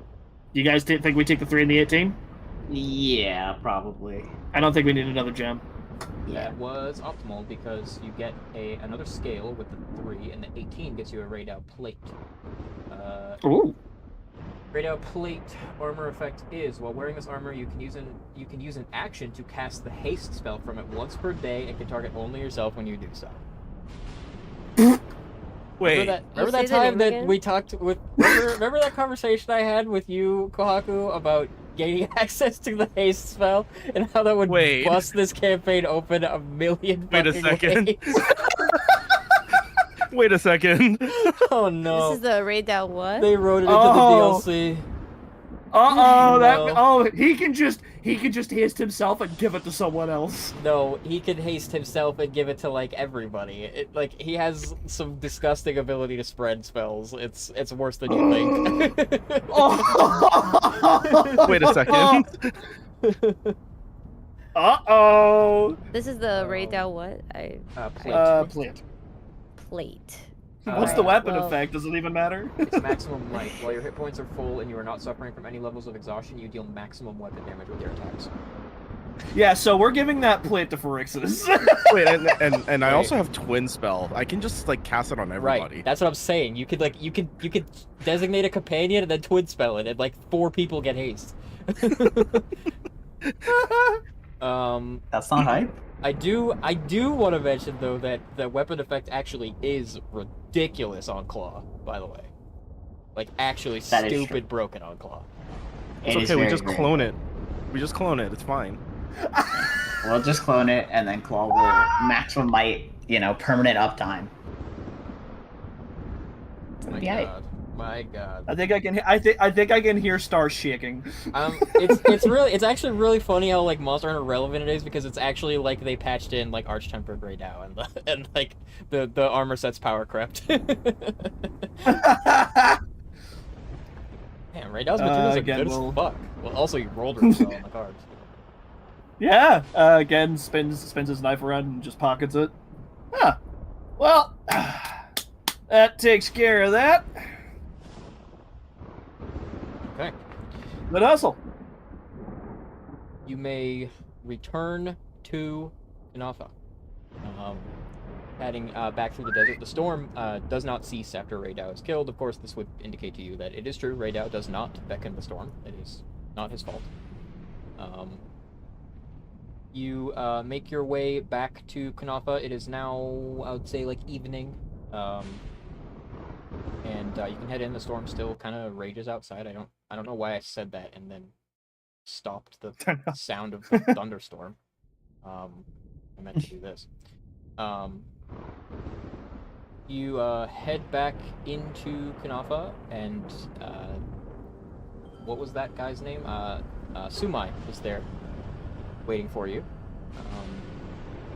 And as you enter, he looks you all over and sees that you're like a little bit charred, a little bit burned. Looks like you've been in combat, and did you defeat Raydao? Again, we'll take out the gem. Did. Wow. Truly, you are heroes. It was Yeah, it's- nothing. It's no big deal. That means we can range further again. Our people and our sacreds will be safer. Thank you. Yeah, Kanafa hopefully owes you a that'll- debt.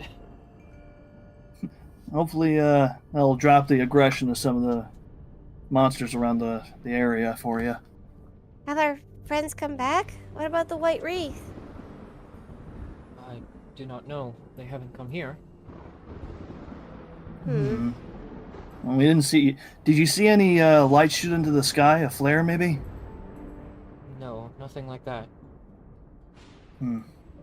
Well, if they needed our help, they would have shot one up. Of Oh. course.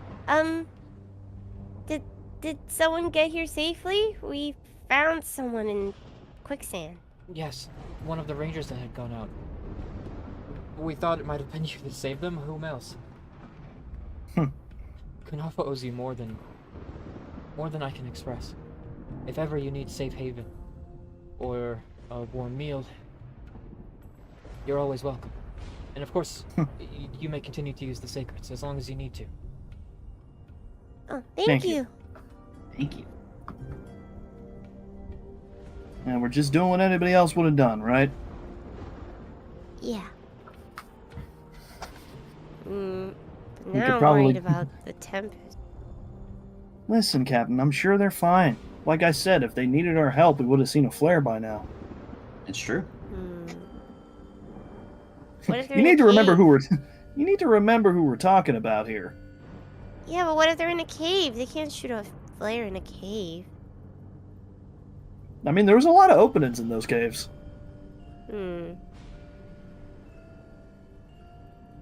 Okay. Captain, you're worrying over nothing.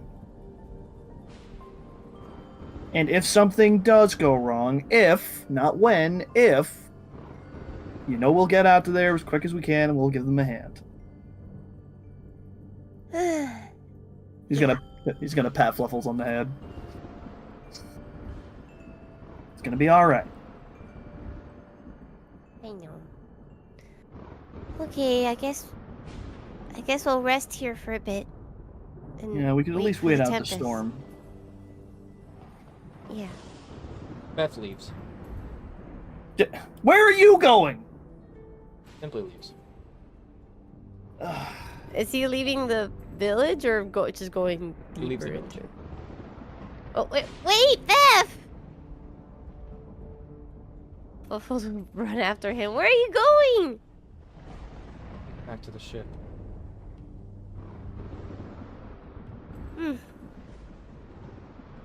Okay.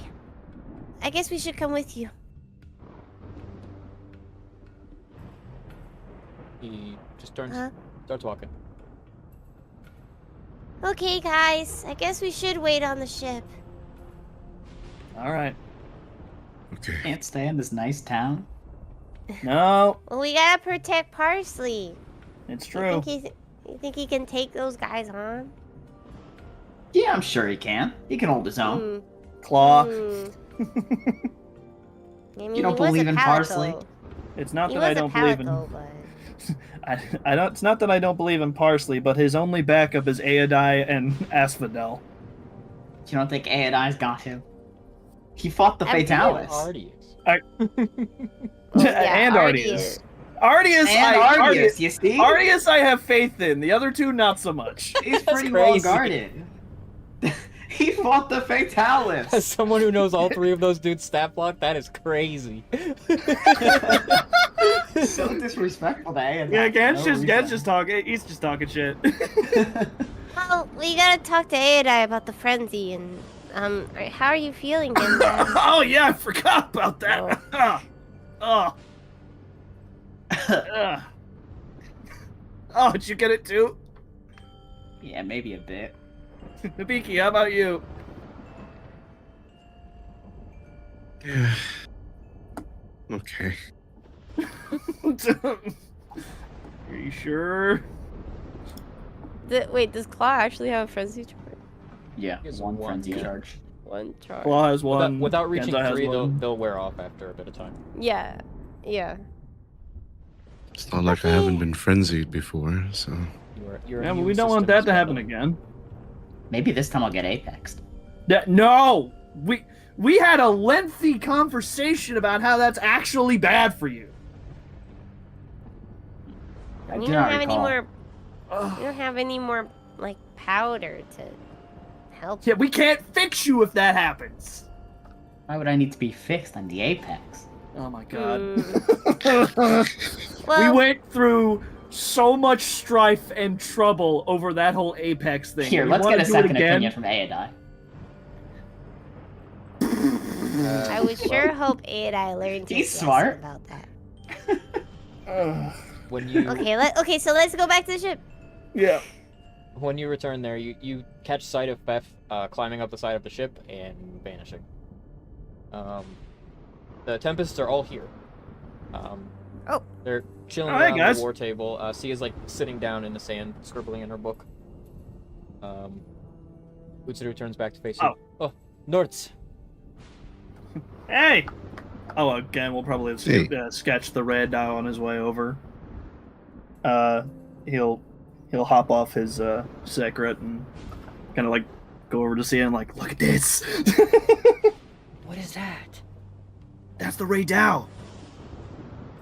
What's wrong with his face?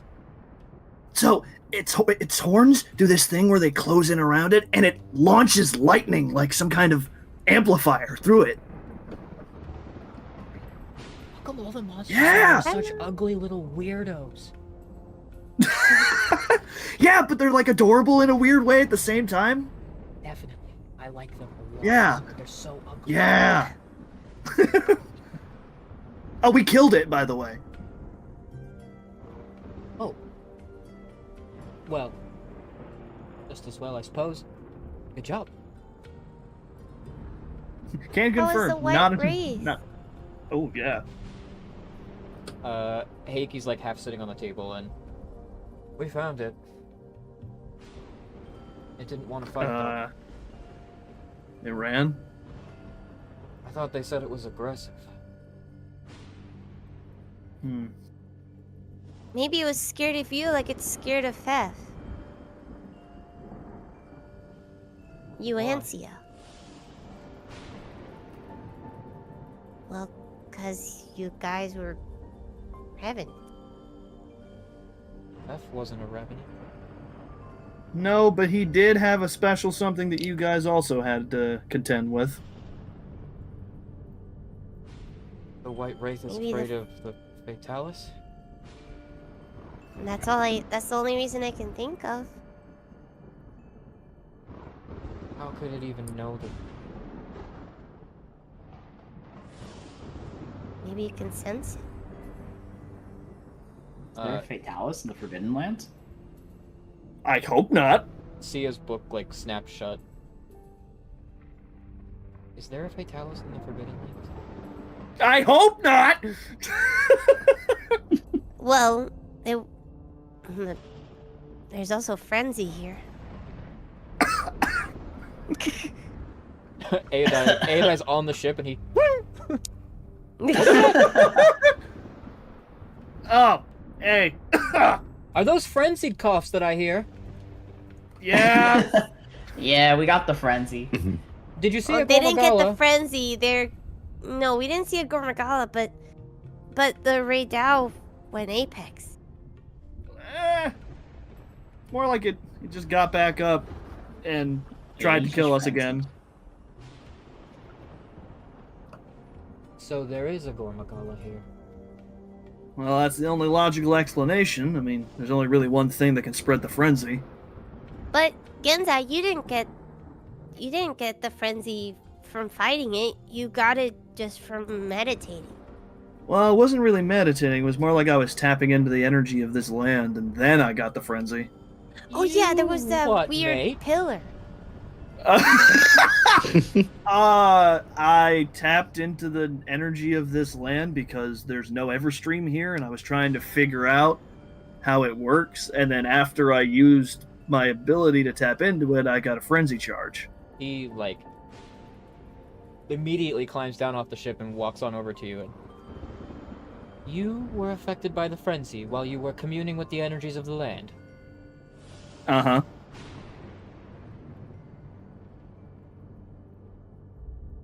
How can that be? Is the whole land frenzied? Well, let's think How does the about what land we get sick? Well, let's think about what we know about Gormagala.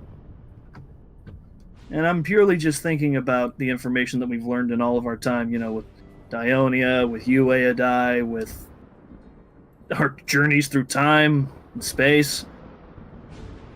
The Gormagala is it's a byproduct of confluence, right? I think so. And as such, the frenzy is kind of like the runoff of, well, what they use with confluence to create things. It's purely hypothesis, but considering that this energy is completely different from the Everstream in every way, you don't think that this is maybe some kind of other form of confluence? It would explain why I got the frenzy after interacting with it. Synthetic Everstream. Like I said, purely hypothesis, but I know what I felt. And I know what I'm feeling now. All of that synthetic confluence, it would have run off. I think you're right. The land is frenzied.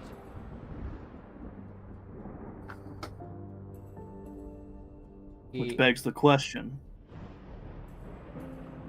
His fingers kind of The like land- slowly fall from his chin, and he turns and looks out toward the desert where there is a raging thunder sandstorm happening right now.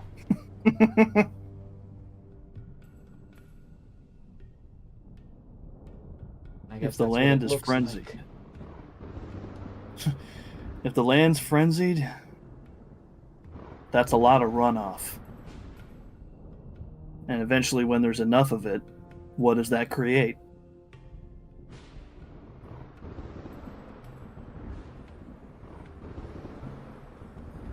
Probably Gormagala. If we're lucky. I would say unlucky because if there's that much energy, and I felt how deep it ran, it covered the entire. It ran so deep and far across this whole land. For all we know, there could be a lot more than just one Gormagala out there.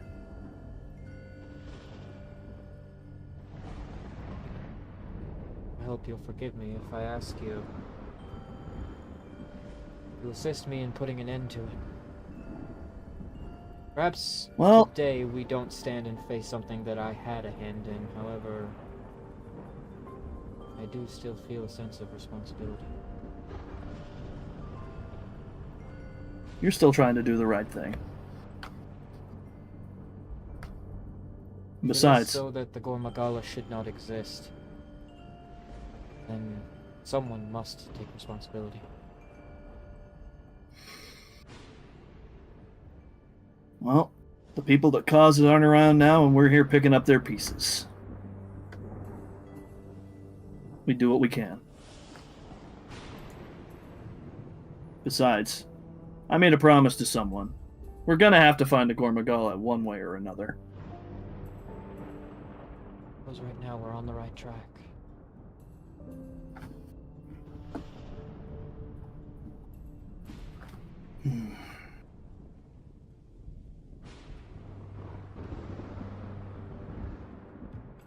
Suppose our next stop's the forest, then.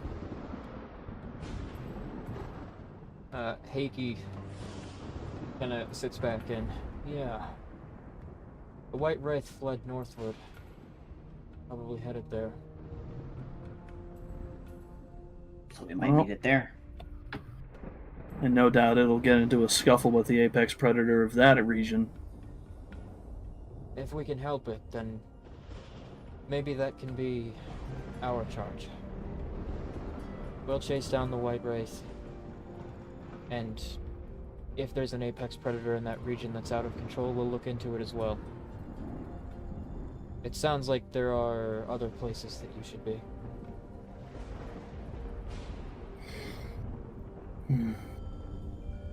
Let us take this one. Yeah. Ken's gonna glance over at Fluffles. All right. We do got people to find. Yeah.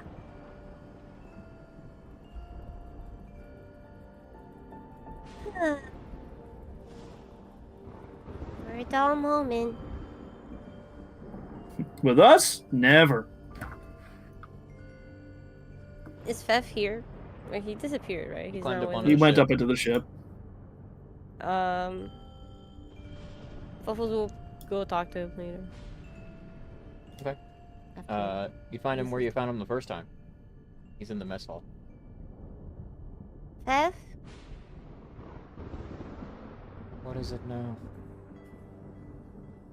Did the stuff you see with Flower and Akui have to do with all this frenzy stuff? I don't know anything about that.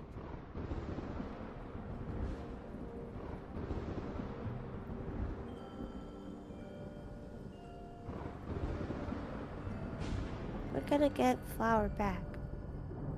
And Akui. You'll come with us, right? I came here to get you.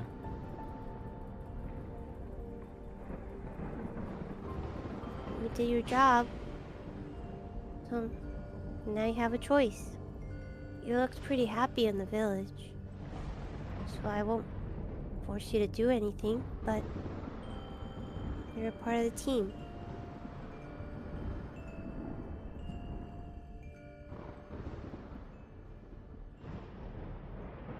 What'll you do if your friends die and you can't get them back?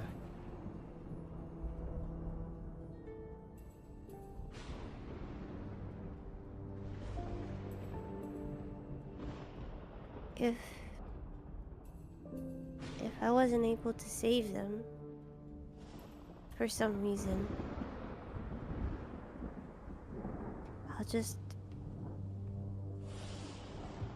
have to make sure the world is okay. They're all fighting here out of their own volition. We all know what's at stake.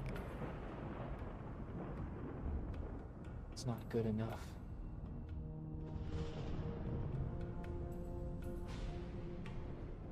What do you mean?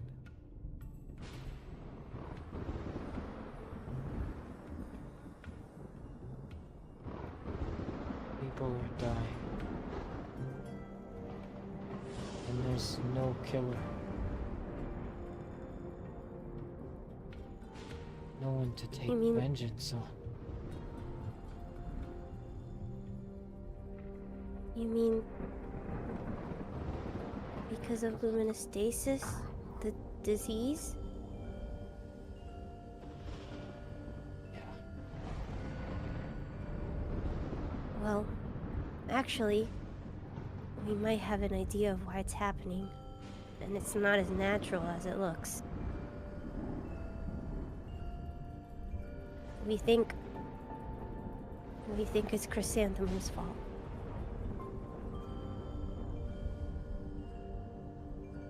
He stands up.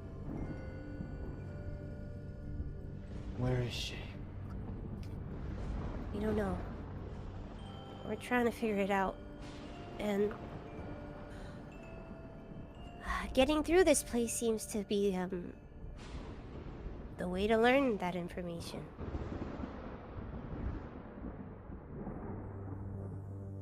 Oh. Well, it looks like this is kind of complicated. A lot's happened, but it looks like all this frenzy stuff is connected to Dionia, and then that's connected to Chrysanthemum. If she did this, send her to hell, my son.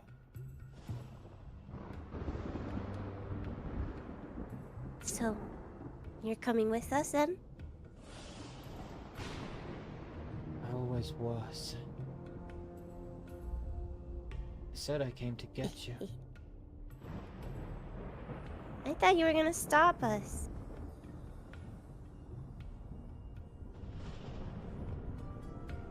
You're just not prepared for what you're going to find. Why don't you help us be prepared?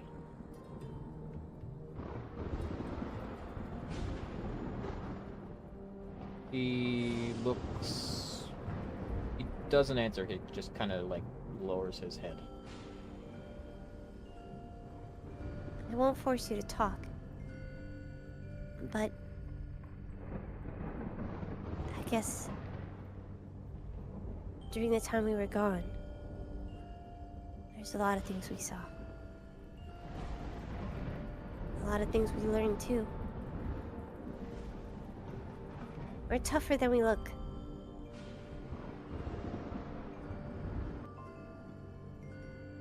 Trying to protect you.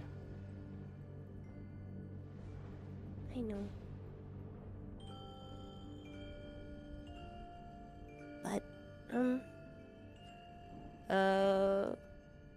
Fuffles will rummage in her bag of holding and pull out the flower from the glade.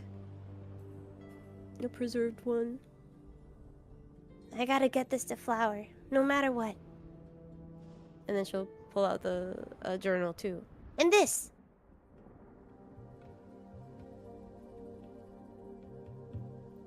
It's important. He lifts his head to inspect what you're showing to him. He's crying. Oh. Oh. Buffles will run to him and give him a hug. What's wrong?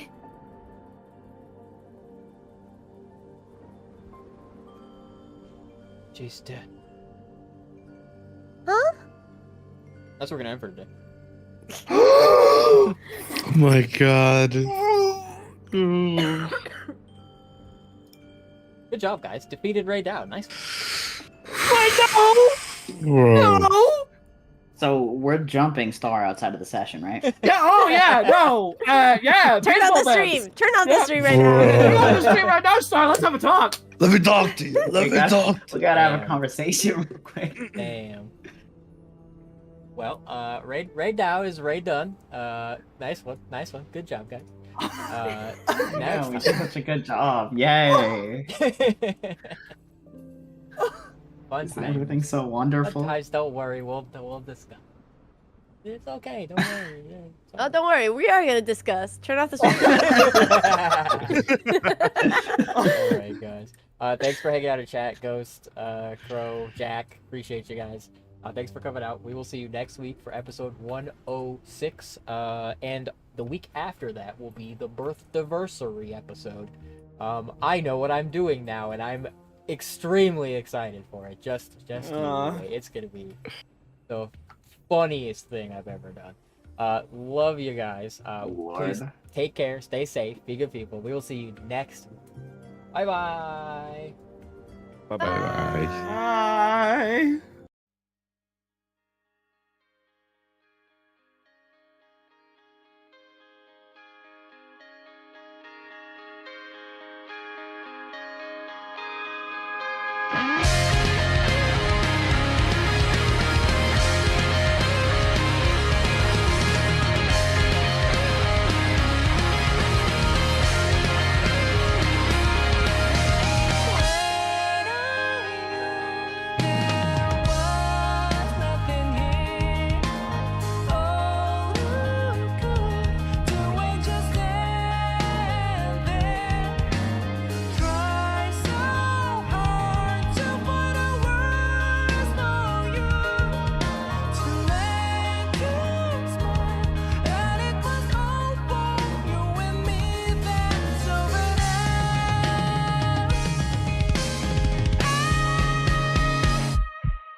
rainbow that we all want.